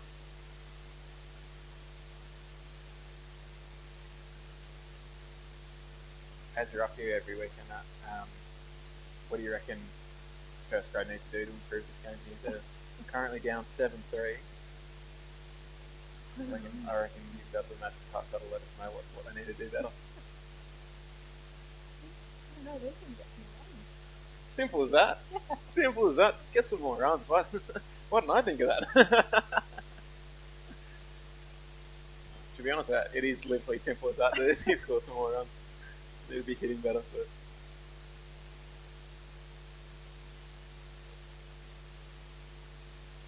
will we see you in a Manly jersey next season? Maybe for the women's team? I don't think so. I think Well. I've passed my time in sport. Never too late. Hurley still plays, and he's like 40 or something. I don't know how old he is, but he still plays. They still let him play, so never too late. He's living proof. I think I like it better up here. Fair enough. We'll be taking over the canteen full time next year. Oh, Mum yeah, can have a definitely. break. That's my career goal. next year. Good to have something to aim for. Yeah, I think so.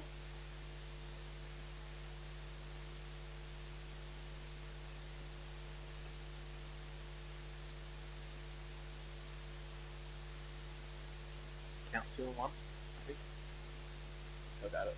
Didn't try and count. Runner goes, big swing, and it was strike 3. I definitely had the count wrong. My bad. Getting distracted by all this canteen talk. Pretty enthralling stuff. Yeah. I've been a couple times on like a Friday night when the women's game, so I've been asked to jump in the canteen. I'm too How do you afraid. manage with all the personal chicken orders? Yeah, exactly. I Orders. couldn't do it. None of this and none of that. Yeah. So I'm lucky I get the chicken burger so often. My orders known. You're pretty notorious as one of those. Very tricky. No tomato, that's the main thing. Neto again involved, making that play from coming across past the second base, fielding the ball, makes the play to 1. That will be the third out. I'll end the torch for now if you like, Nat, and you can head back to the canteen. I'll probably be there in 20 minutes for a burger or something. Thank you. I think they'll probably Thank you so much for joining us, though. We really appreciate it. Thank you for having me. No worries.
And we're back for the bottom of the 6th. Leading off is, excuse me, number 54, the left fielder, Josh Beasley. Again, a big thank you to Natalie Hughes jumping in from the canteen to give us a bit of a rundown of the going-ons and the secrets of the chicken burgers. The odd day-to-day life running the canteen here at the Aquatic Centre and feeding all the hungry Manly players and spectators and obviously the opposition as well. All fouled off the count 2-1. Similar situation for Manly as it has been for the last few innings. We need to get some runs. We need to get the bats going. As Natalie said, how do we turn this game around? By scoring more runs. Score more runs. Perfect analysis if I've ever heard one. I couldn't have put it better myself if I tried. Exactly.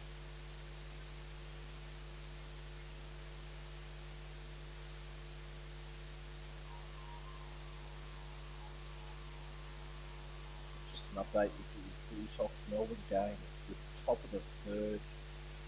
Melbourne are up still 2-0. Runners on first and second, and one out.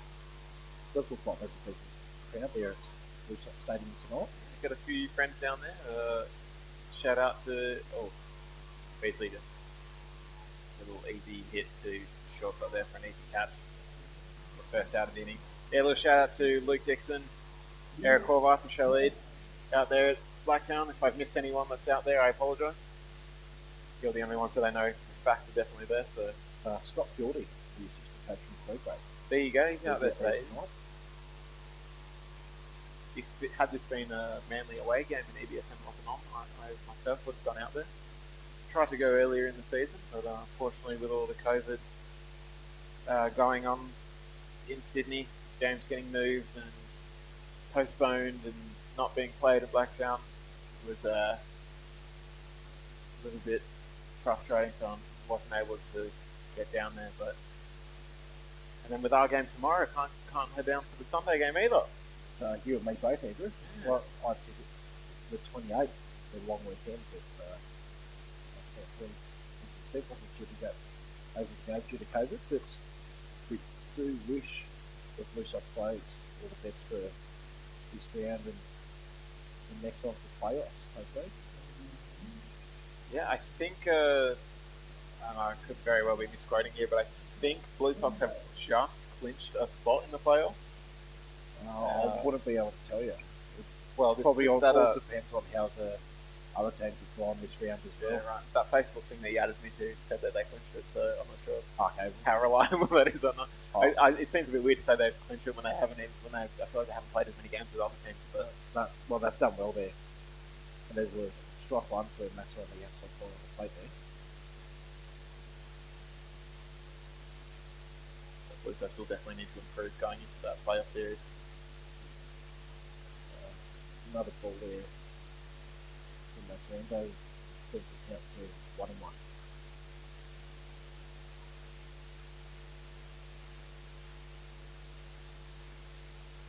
So fouling that off into the back fence.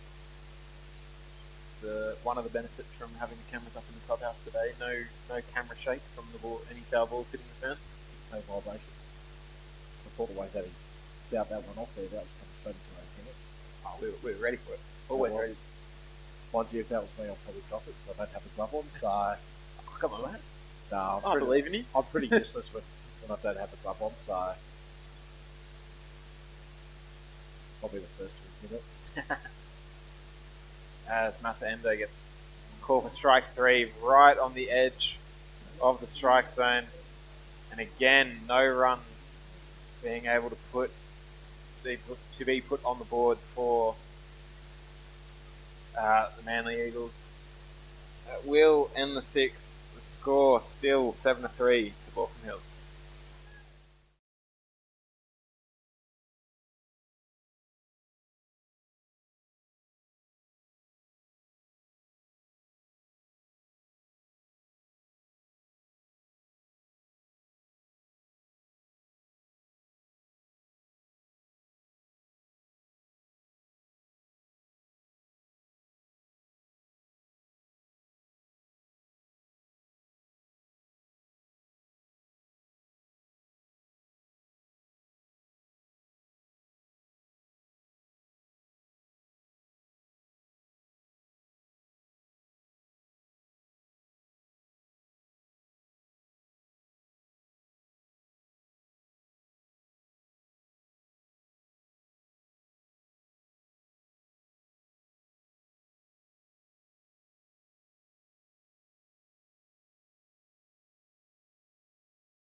of the seventh now. Aiden Torpy remains on the mound. Fires the first pitch in for strike one. And batting for Baulkham Hills is third baseman Stephen Courtney. We've got that first pitch there just put the bottom of the zone. And a great curveball there by Aiden Torpy. Bring up strike two.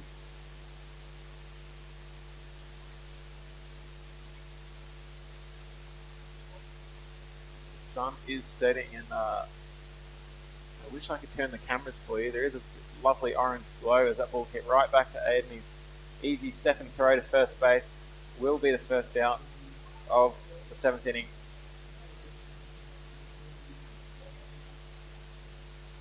With how that sunset is, the orange into the sky, it's almost like a painting. Almost, especially with the clouds like that as well.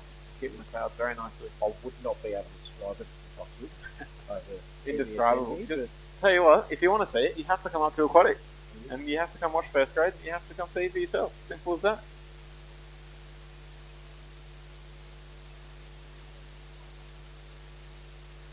And it is now Riley Watson for Baulkham Hills. Heading down behind 2-0.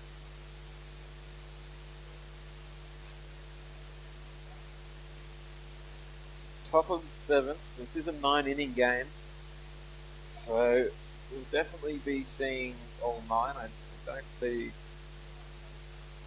any reason for this to be ending any sooner than that. This would be good if Manly were able to get a quick 3 up, 3 down here and get back into batting and score some runs.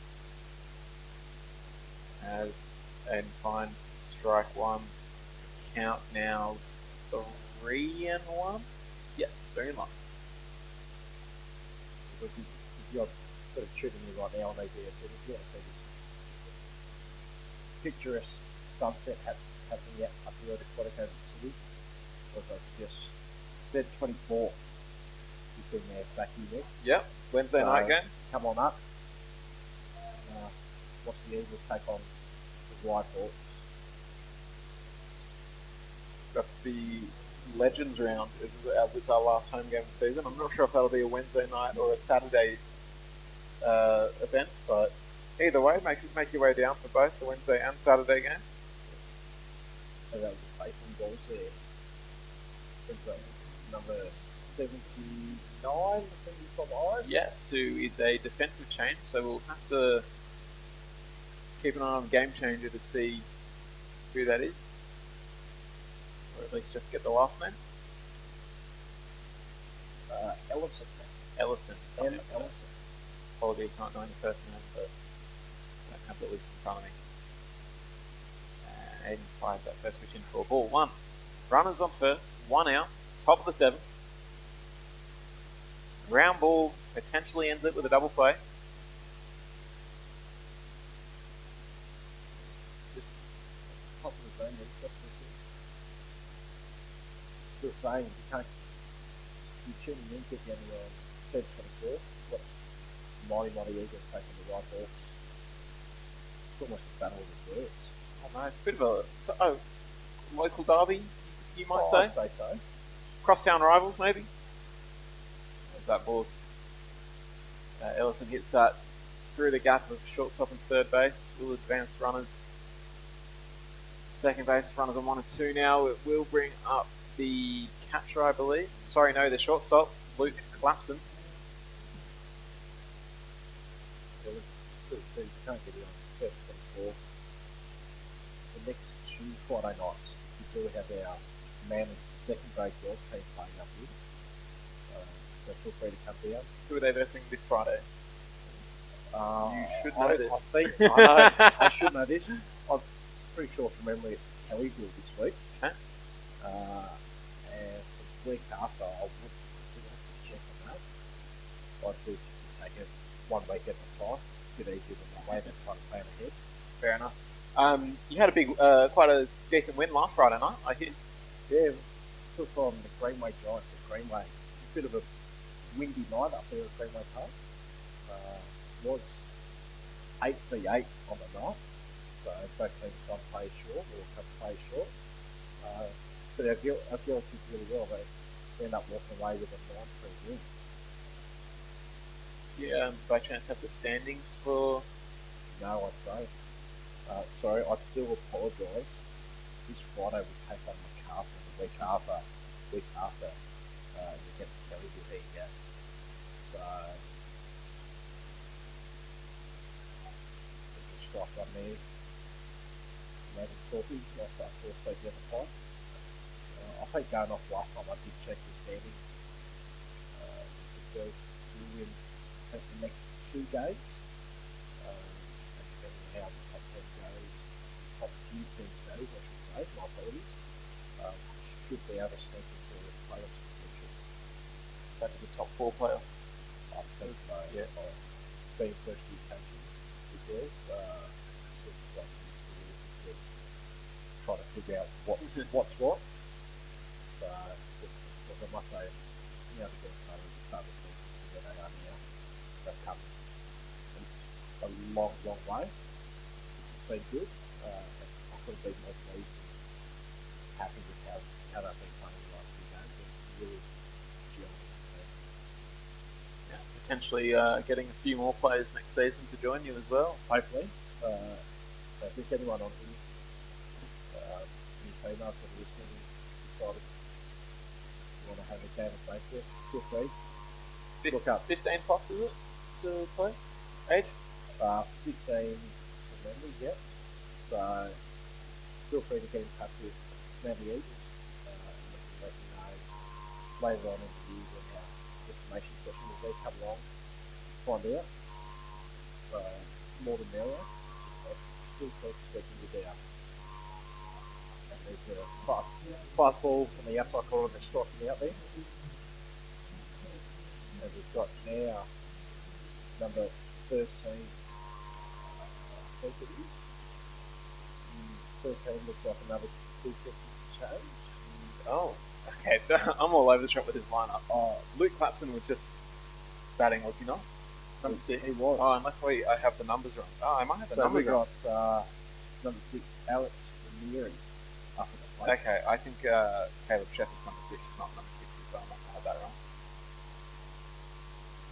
Fast ball, low on the outside here. And we got just still on the girls there. There's a couple senior league girls that might be coming up to the women's Manly team next season as well. These going to be good. The more the merrier we can have on the team is great. We have had one girl, unfortunately, this part of the season due to an injury, and one of the girls is just making up to Canberra for you, so we lose her. It's a shame. So We're trying to recruit Natalie that's to it. come play. That's we have Natalie on before Mike's on in the side. She's always happy in the league, so I'll try to get her there. Might take a little bit of convincing, but I'm sure you can sweeten the deal. That's it. Maybe put some chicken burgers in front of it. Super say. Yeah, there's a wild pitch there by Ian Toffee, which moves the runners up to second and third. Yeah.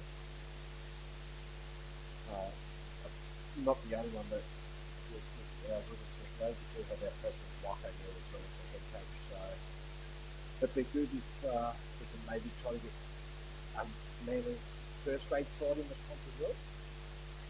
But that might be pushing for them, pushing the side bigger and bigger. Alice Ranieri foul tip there. I believe it counts down 3-1.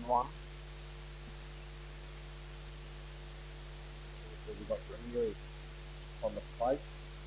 We've got Ellison at second base. I can't remember who was at third base, right? I don't even want to try to guess because I was all over the shop for that. Watson. There's a nice strike out there by Aiden Toffee, which retires Baulkham Kookaburras.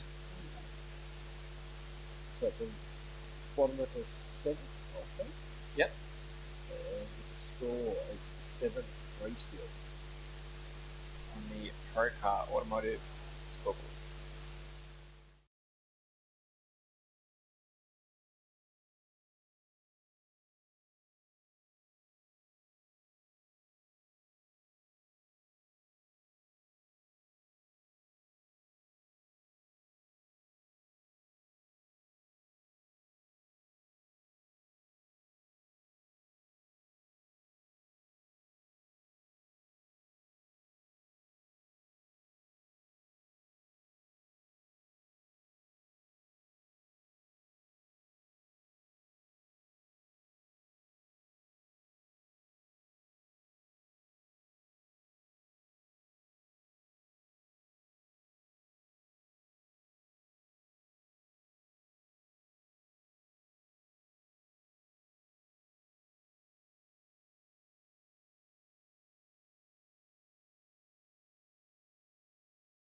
Back in the top of the 7th, it will be the shortstop who's seen so much action today to lead us off, Kenny Nato. He swings big daddy hack. First offering for strike one.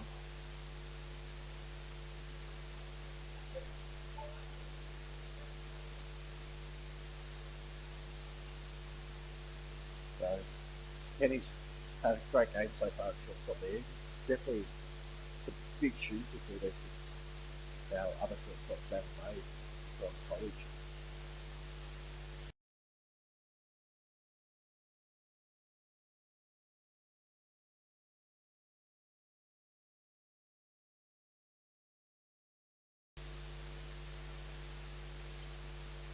Or I may be a bit biased, but that strike three, bottom of the zone, I did think that was a little bit lower than what it was, but umpires got the better eyes being right there on the plate. It brings up number 2 now, Yoshi Umazawa. Yoshi's got my favourite name to commentate. I love the way Umazawa. I just love the way it rolls off the tongue. Yoshi takes strike one there.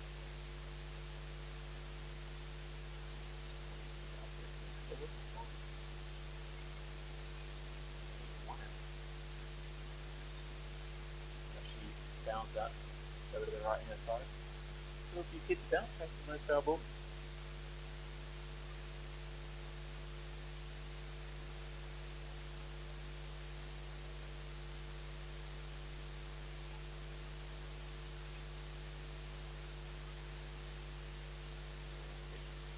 Well wide. The Brookman's kicker. Travis McDonald. No relation to our Connor McDonald. No relation.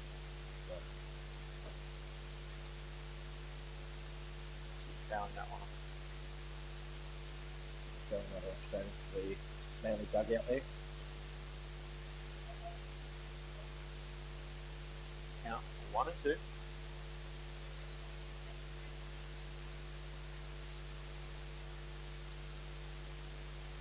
Actually, another foul.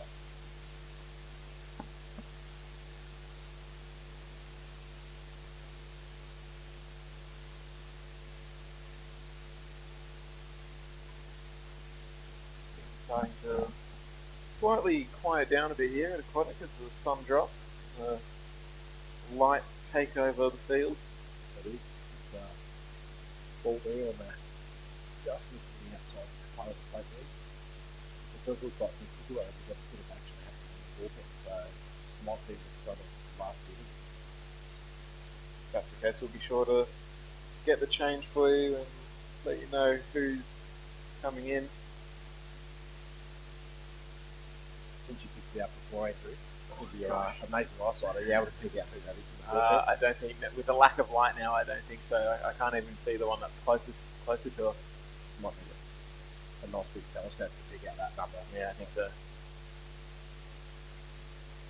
My eyes get worse with lack of light, so, as I suppose most people do.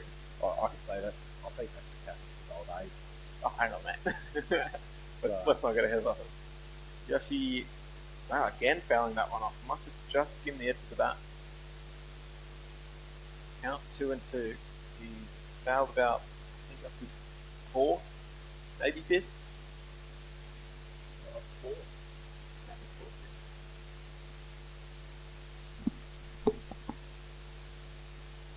And that'll be foul number 5. It's definitely a good battle happening there. Quite lucky. Yeah, over our heads at the clubhouse, probably towards the car park, or maybe just to the side of the clubhouse. I didn't hear any. Didn't hear a bash. Didn't hear. So, which is always a good sign. And Yoshi goes down on strikes there, chasing the high outside pitch. Still, probably will go down as a quality at bat. He wasted a lot of pitches, but fortunately couldn't win the battle. Really went chasing for that last pitch, but it will bring up number 23 in Tom Newbold, the third baseman. Had a great hit in his last at bat, right down the third baseline. escaping the hands of Baulkham Hills third baseman Stephen Courtney. We'll be looking to reproduce that and start a bit of a 2-out rally here. As he takes the first pitch for strike one. I must say there's nothing better than they do 2-out rally happen. Absolutely, would love to see it. Really need to see it, to be There's honest. nothing about that. As Newbold swings for strike two. 0-2, 2 out, bottom of the seventh.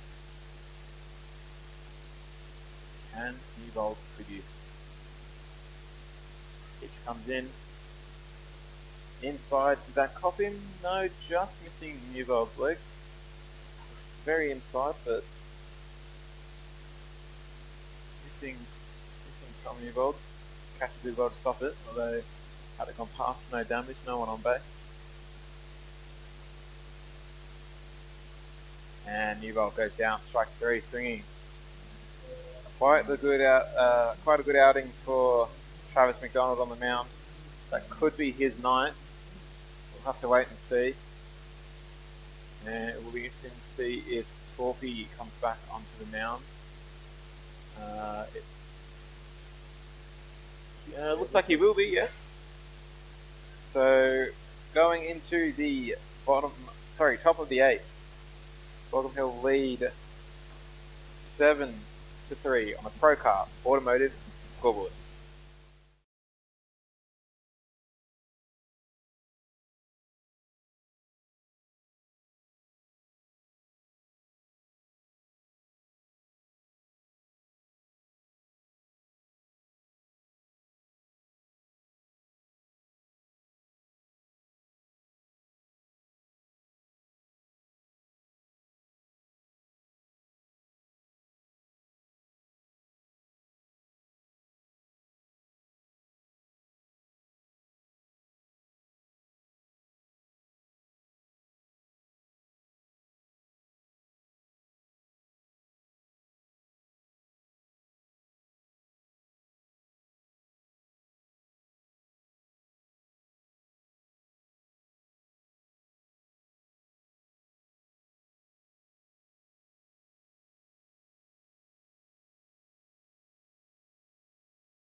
Top of the eighth now, Luke Clapson, the Baulkham Hills shortstop, to lead things off.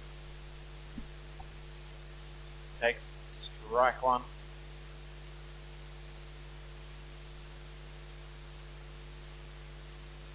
Long day up at Aquatic, my legs are falling asleep from sitting down for so long. It happens like that. But Elton looks like just got stuck in his hands just a little bit. So, I'll just give you a quick update from Leafstock Stadium.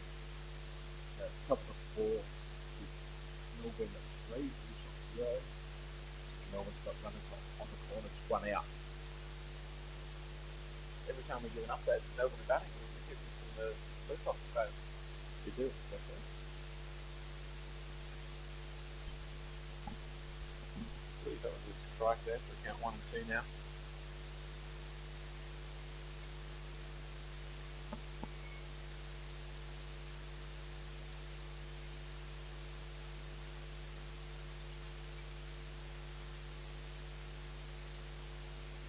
Kenny Nato again involved in the action. Makes the play from short to first. Quite comfortable. I feel like he's been involved in literally every hit today. In one way or another. He's definitely dominated there.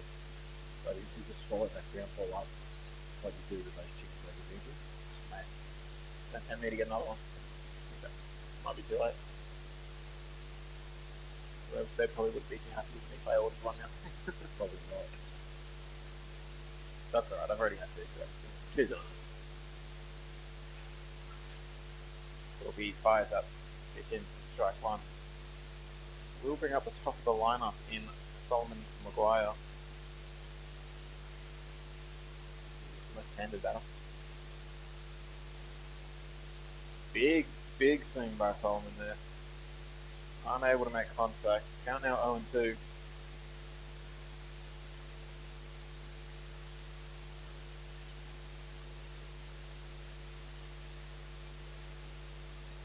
And Aiden Torpy finds the outside corner for strike three, much to Solomon Maguire's disbelief. There will be 2 out. And Jack Dormer, the right fielder, comes in. Aiden looking for a quick 3 up, 3 down. You're a betting man, just the way this game has gone today. Any hits going straight to Kenny Nato, so we're hoping he's on his toes. That is. It's correct. That first pitch is in for ball. Well, I said earlier, but he's definitely had a longer game so far after that little hiccup in the third inning. Bounced back well. Good pitch there from Aiden Torpy. Just too high, I think. Looks a bit too high from our angle anyway.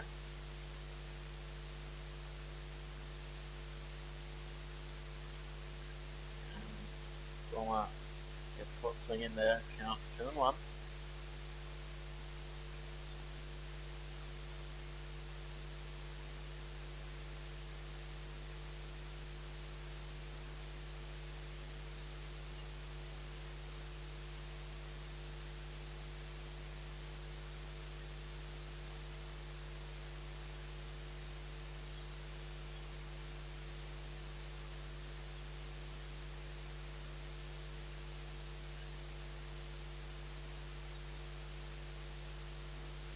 That's just missed high outside there by Adam Topic.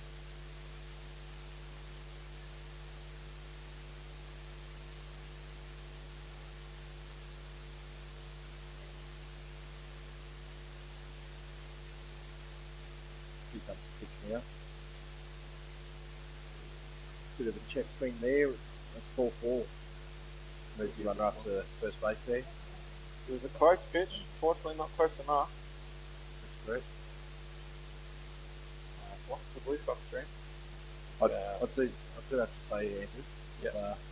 I've just had my mother tune in, so she's decided to tune Is in that to right? listen how bad our commentary is together. So she's probably sitting there on the couch with her favourite cup of water beside her on the side table laughing at this. Probably shaking her head going, "You're absolutely terrible." Ball in the dirt. Runner advances. Dormer advances to second base. He almost looked like he was going to attempt third base there, but decided against it. If I was him, I'd definitely want to test the arm of Masserendo. You would or wouldn't say? Oh, I wouldn't. When Mass is on point, he's throwing at some point. Absolutely. So big shout out to Mum. Yeah. Mum Hurley. As I Mrs. said, Hurley.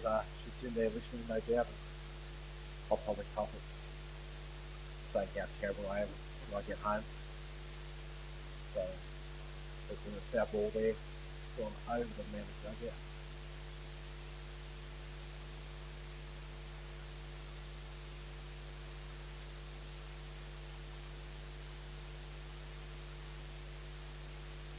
So, should have settled that.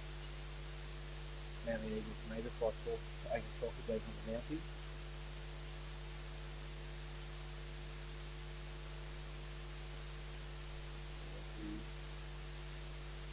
Another foul ball off to the left side by Matt Bennett.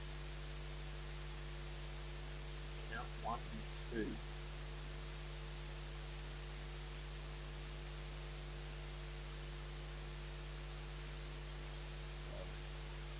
Maxwell able to have a bit of chat there. Looks like Aiden may be getting a little crossed up. The signals, especially if he's Tom and live in this light as well, it is a bit hard to see. Yeah, very much been known for pitchers to struggle to see signals. The night games at Aquatic, usually the signals change from a hand signal to a full body relay. So that again, another foul. plenty of fouls today, so I hope they've got plenty of balls in the dugouts ready to come into the game. And so I hope there are kids are around running to go get those foul balls as well. Looks like there's a couple of kids over there that are burning off the last bit of their energy to go get those foul balls for us and bring them back. It does help from my side. It was Wednesday night, and like I said, it's about $9 a ball or so. So every ball we get back is saving us a bit of bank. It's great to see it by 8 or just missing the outside corner of the 2-2, I believe.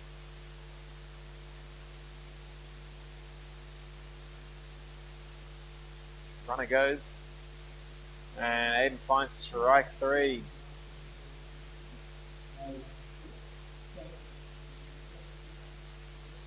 No runs let in, so we will be going to the bottom of the 8th. The score still remains 7-3. It's been like that since the 4th inning, I believe. For that. Runs have dried up a little bit, but I have a feeling that it's going to be big innings coming soon. Let's hope so. We'd love to see it. The score remains 7-3 to Baulkham Hills on the Procar Automotive scoreboard.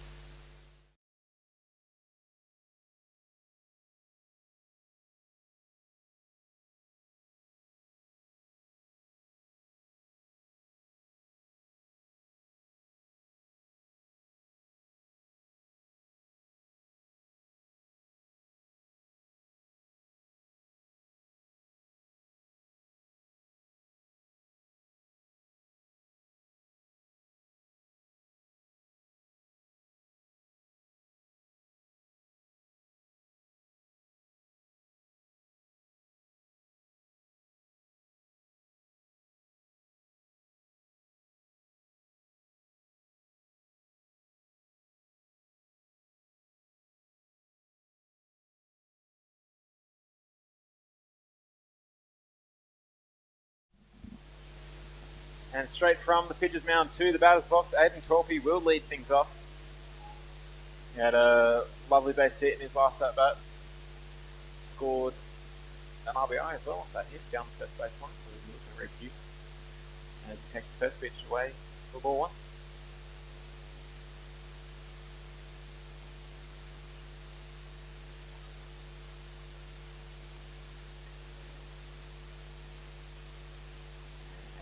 Fouling that ball off the fence. 1-on-1. You can see we've got Ash Roberts being ball boy as well. Yeah, Ash Roberts on deck will be not a bad player to have in your batting arsenal. Loves a base hit, does Ash Roberts. Be good for Aiden to get on base here and Ash to be able to advance Aiden into a scoring position, if not further. Aiden takes that ball high for ball 3. Count 3-1.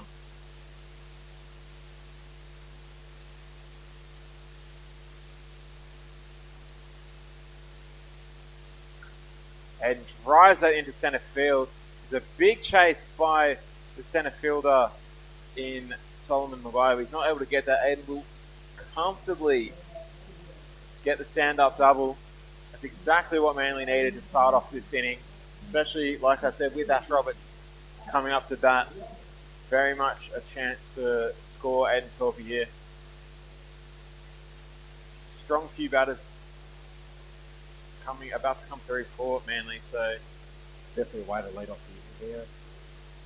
I must say that hit looks a bit familiar from the game earlier today, doesn't it, Andrew? yes, absolutely. Aiden must have been watching 3rd grade. Ash Roberts take that ball 1 outside.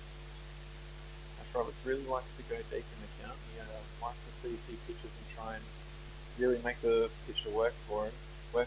So, although in saying that, he offers up the second pitch for a foul.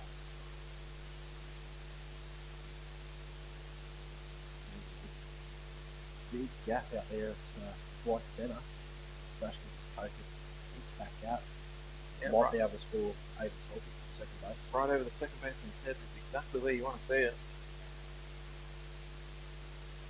Ash hacks to that one for strike 2. Count 1 and 2.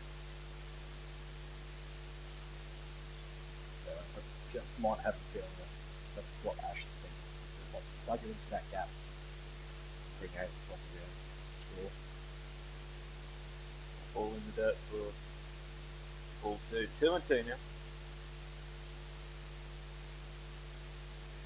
It is the bottom of the 8th, so the next inning will be the last.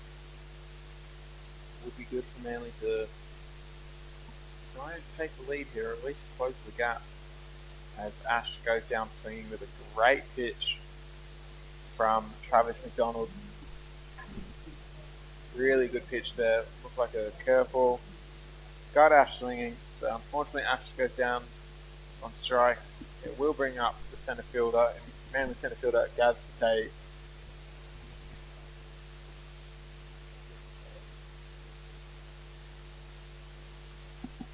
Gavs punches that towards second base. The right direction, but not the distance we wanted to see it. Right. So that will be the second out of the inning. It does advance Aiden Torpy to third base, so Beasley just needs a base hit to score. I've just checked on our chat on our YouTube channel, Andrew. Yep.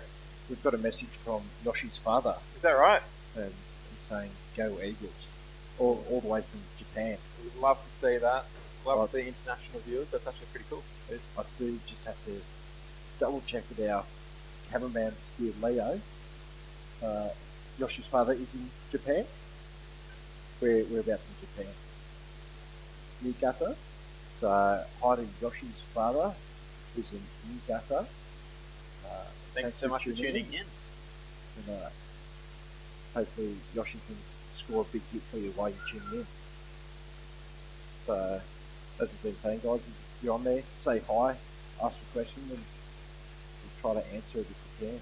Do have Ben Richards as well, who's chimed in and said, hey. Hey, back to you then. What a perfect night up here at the Quad Eagles. I do look over towards the city, and there is some fireworks going on. Is there? Oh, yes, there is. Just over centre field. It's a little bit hard to see with the trees in the way, but I don't think our cameras will be able to pick it up. Maybe it's a sign for the Eagles. Maybe. We'll have to wait and see how this inning plays out. So once again, guys, say hey to us on the channel, ask a question, and we'll try to do what we can for you. As Beasley goes down, that will be the third out of the inning. Runner left in scoring position. The Eagles will be looking to make a big comeback in the bottom of the ninth, or in the ninth in general rather. At the end of the eighth, the Baulkham Hills still lead 7-3.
Top of the ninth.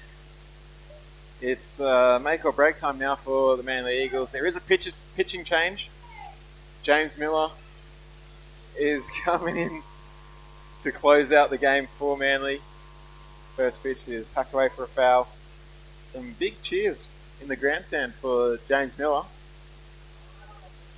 So hopefully he'll be able to hear those cheers and be able to bring a strong finish for Manly in the defensive end. Leading off for Baulkham Hills is number 42, the third baseman, Stephen Courtney, as he fouls that one off again. Ash Roberts making chase. Nearly goes head over heels over the fence, but pulls up just in time. I reckon the Forest Mets first baseman would have got that one. Maybe it's a bit shorter than Ash, so might have struggled a little bit and hasn't got quite enough wheels to get there. Oh, yeah, go on now. We'll see how he pans out. And as you said, Jimmy Miller on the mound. Jimmy's favourite saying is number 84 on the field, number 1 in your heart. Yeah, absolutely. Absolutely. But does love to have quite a bit of a chat. Oh, he'll chat your ear off for days. He could. Loves a chat, Jimmy Miller. He's one of those people that I reckon that could talk underwater. Oh, yes, definitely. So,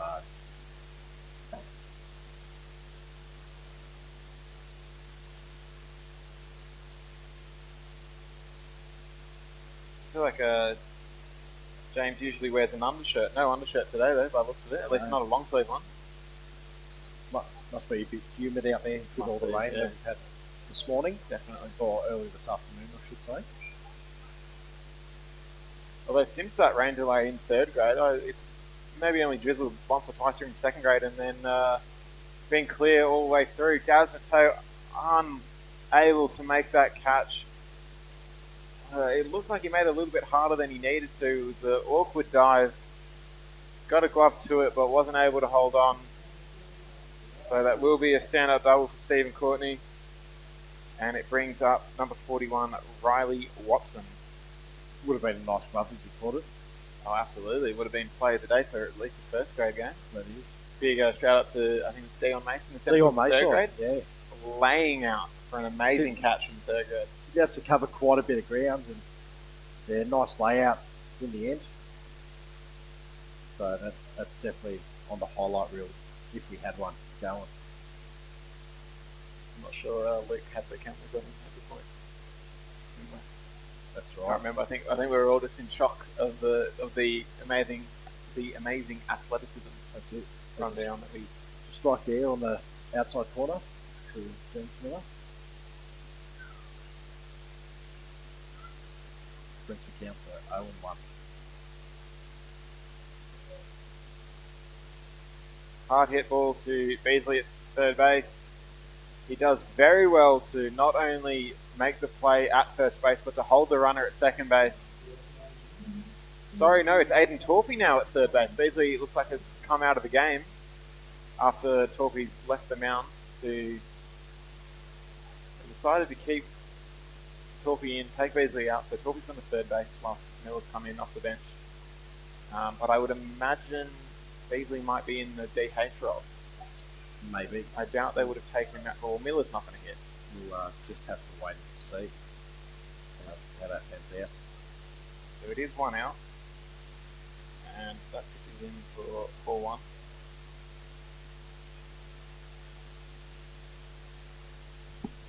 James Miller did very well to get a ground ball there and get the out. It is now. I think there's been a change. I think this is the change we saw before, and I didn't get their name. I think it was Ellis.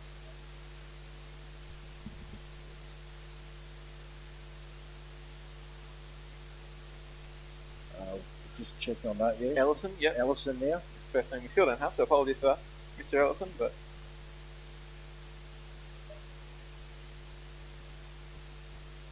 Good pitch there by James Miller. Just missing corner of the play. It looked quite good from up here, but plate ups said otherwise.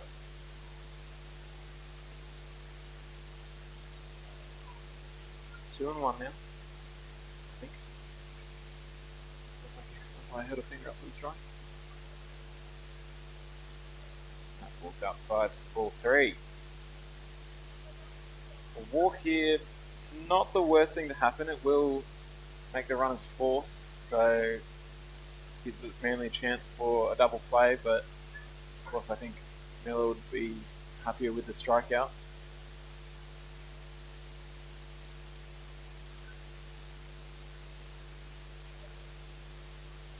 And Miller finds that for strike two. That was a big strike two call by the plate. I thought it was a puncher. I thought I had the count wrong. But I got confused for a second. The way he did that strike three punch out, I was like, he hasn't been calling any strikes like that today, but he just got a surge of energy for that strike two call. He knows it's getting close to the end of the game, so bringing out all the engineer, home plate umpire. Miller fires that in. It's popped into left centre field. Gaz Mateo will make that catch. Runner advances to 3. Shouldn't get any further. He won't. Nice catch there by Manly centre fielder Gabriel Mateo. Made up for the drop catch in the first at bat. I'll cut him some slack. It wasn't quite a hard catch, that first one, but he did very well to track that ball over to his right shoulder and make the catch. Got the ball in quick, only allowed the runner to advance from second to third, no further. 2 out now. And it will bring up Caleb Shepherd, I believe. That's in there for strike one. Yes, Caleb Shepherd for strike one.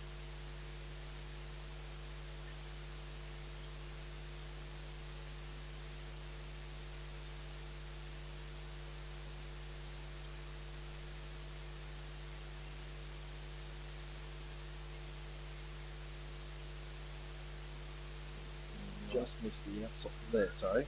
Inside corner of the plate there.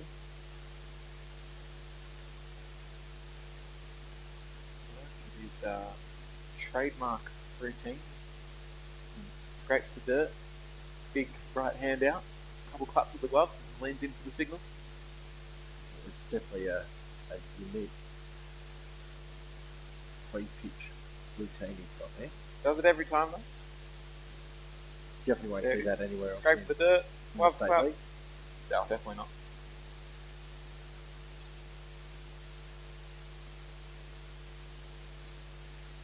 Exciting. He wants to take a second, make sure he's got the right signal.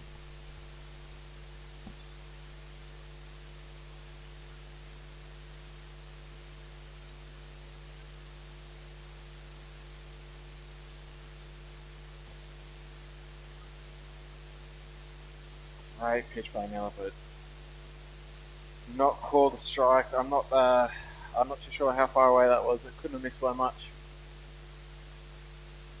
Inside, just a little too inside apparently. Not seeing it, but couldn't have been by much. Maybe a quarter of the ball, I'd say. I think that's hard for us to see up here in our big commentary booth we've got. Had the strike been called, no one would have questioned it. But No. Miller fights back and fills up the count. 3-2. 1 pitch away from retiring Baulkham Hills and giving Manly the chance to come back and win it in the bottom of the 9th.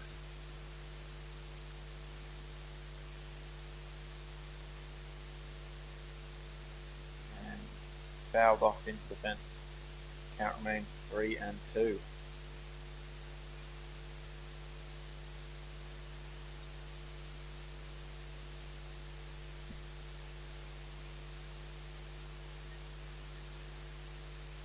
Early night tonight for you, Hurley? So you rested for tomorrow's game? Wait till I'll have to see what time I get out of here after we pack everything up.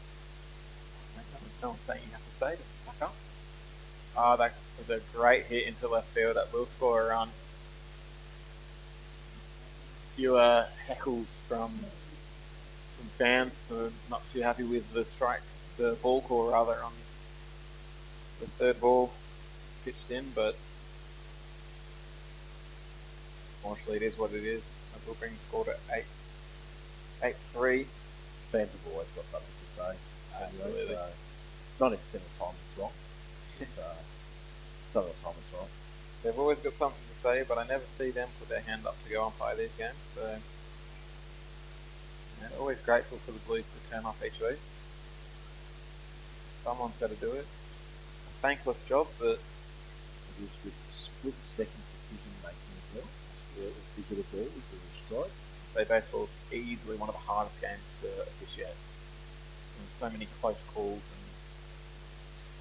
and close judgment calls. It's a very hard job. So we very much appreciate every umpire that turns up, no matter the calls they make. That's correct.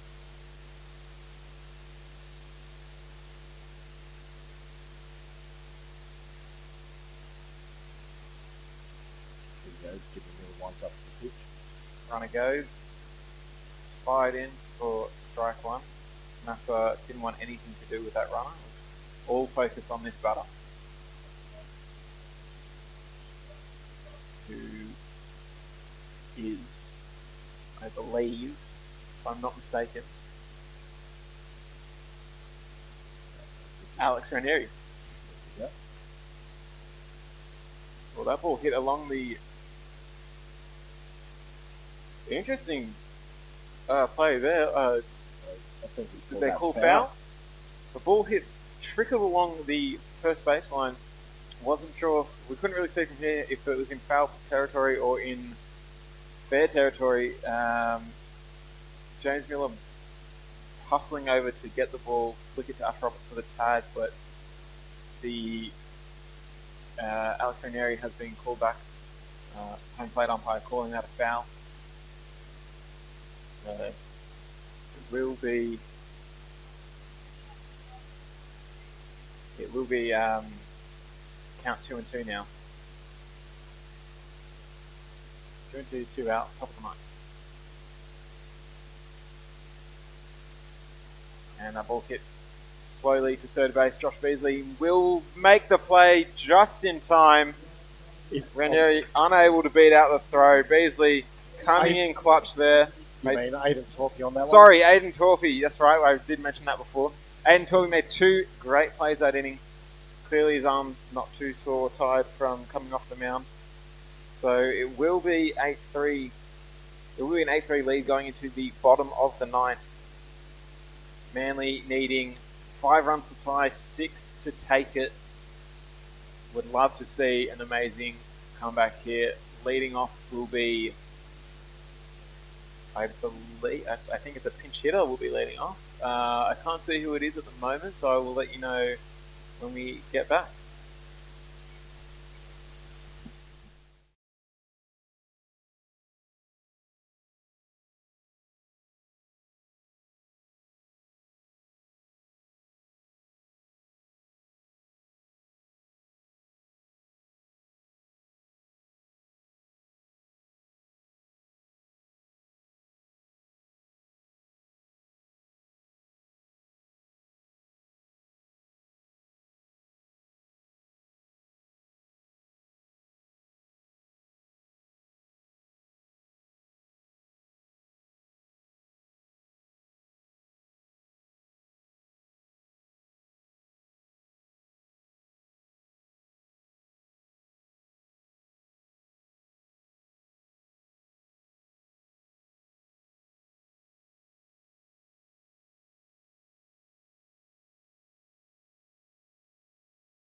Alright, here we are in the bottom of the ninth. Strike one in there from Luke Brown. We do have a pitch change on the mound for the Kookaburras. I'm not sure of the first name, but it's T. Stanek that's coming to place out for the Kookaburras. Played in the earlier game, the 18th game, I believe. So Luke Brown just fouls that one off over the visitors' dugout. It's down to 1-1. and we finally run out of baseballs to bring in for all these fouls, but one gets thrown in.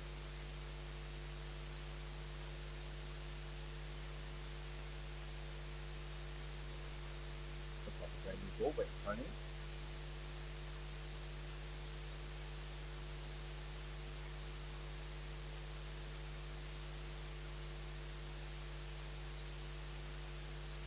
Counts on 2 actually, as well. And that's high there. Down to 2-1. No, 1 2. 1-2, sorry.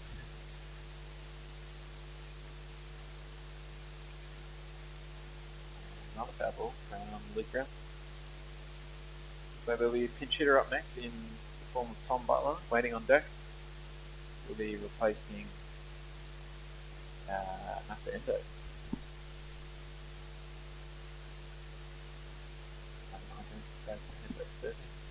Oh, actually, it looks like Headway might be on after him. And Luke Brown goes down on strikes.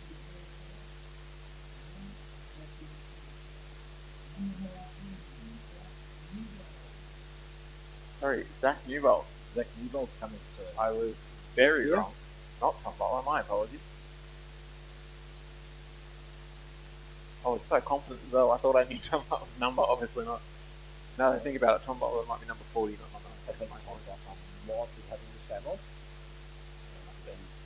Played 18 and all of second grade, so Oh, of course, yes. he might be having the first Well, game you off. could have told me that before I started saying it was Tom Butler. I was just making sure. I start So Can't see Zach it, yeah. Newbold, we're locking in up. Zach Newbold, yeah. Alright, Big swing there. Just miss. counts 1-1. And I think you might be right, Chris, in saying Brendan Hathwaite is on deck as well, so he'll be pinch hitting for Kenny Nato. Zach Newbold, one of our under 18s. He gets onto it and he can hit a long ball as well, so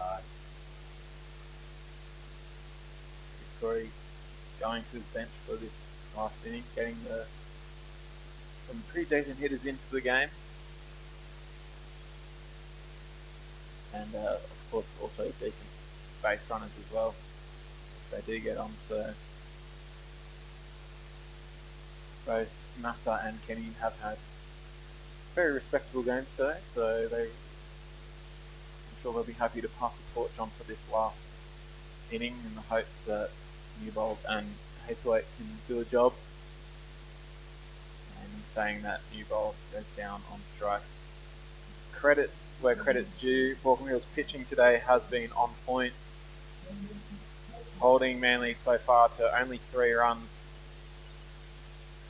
And it's time now. Put on your rally caps, folks. 2 out, bottom of the lineup. Here he comes for his first appearance today for first grade. Brendan Hathwaite looking to start what needs to be an epic comeback for your Manly Eagles. And straight away he pops that into centre field. Maguire underneath it. He will make the catch, and that will be the ball game. The game finishes 8-3.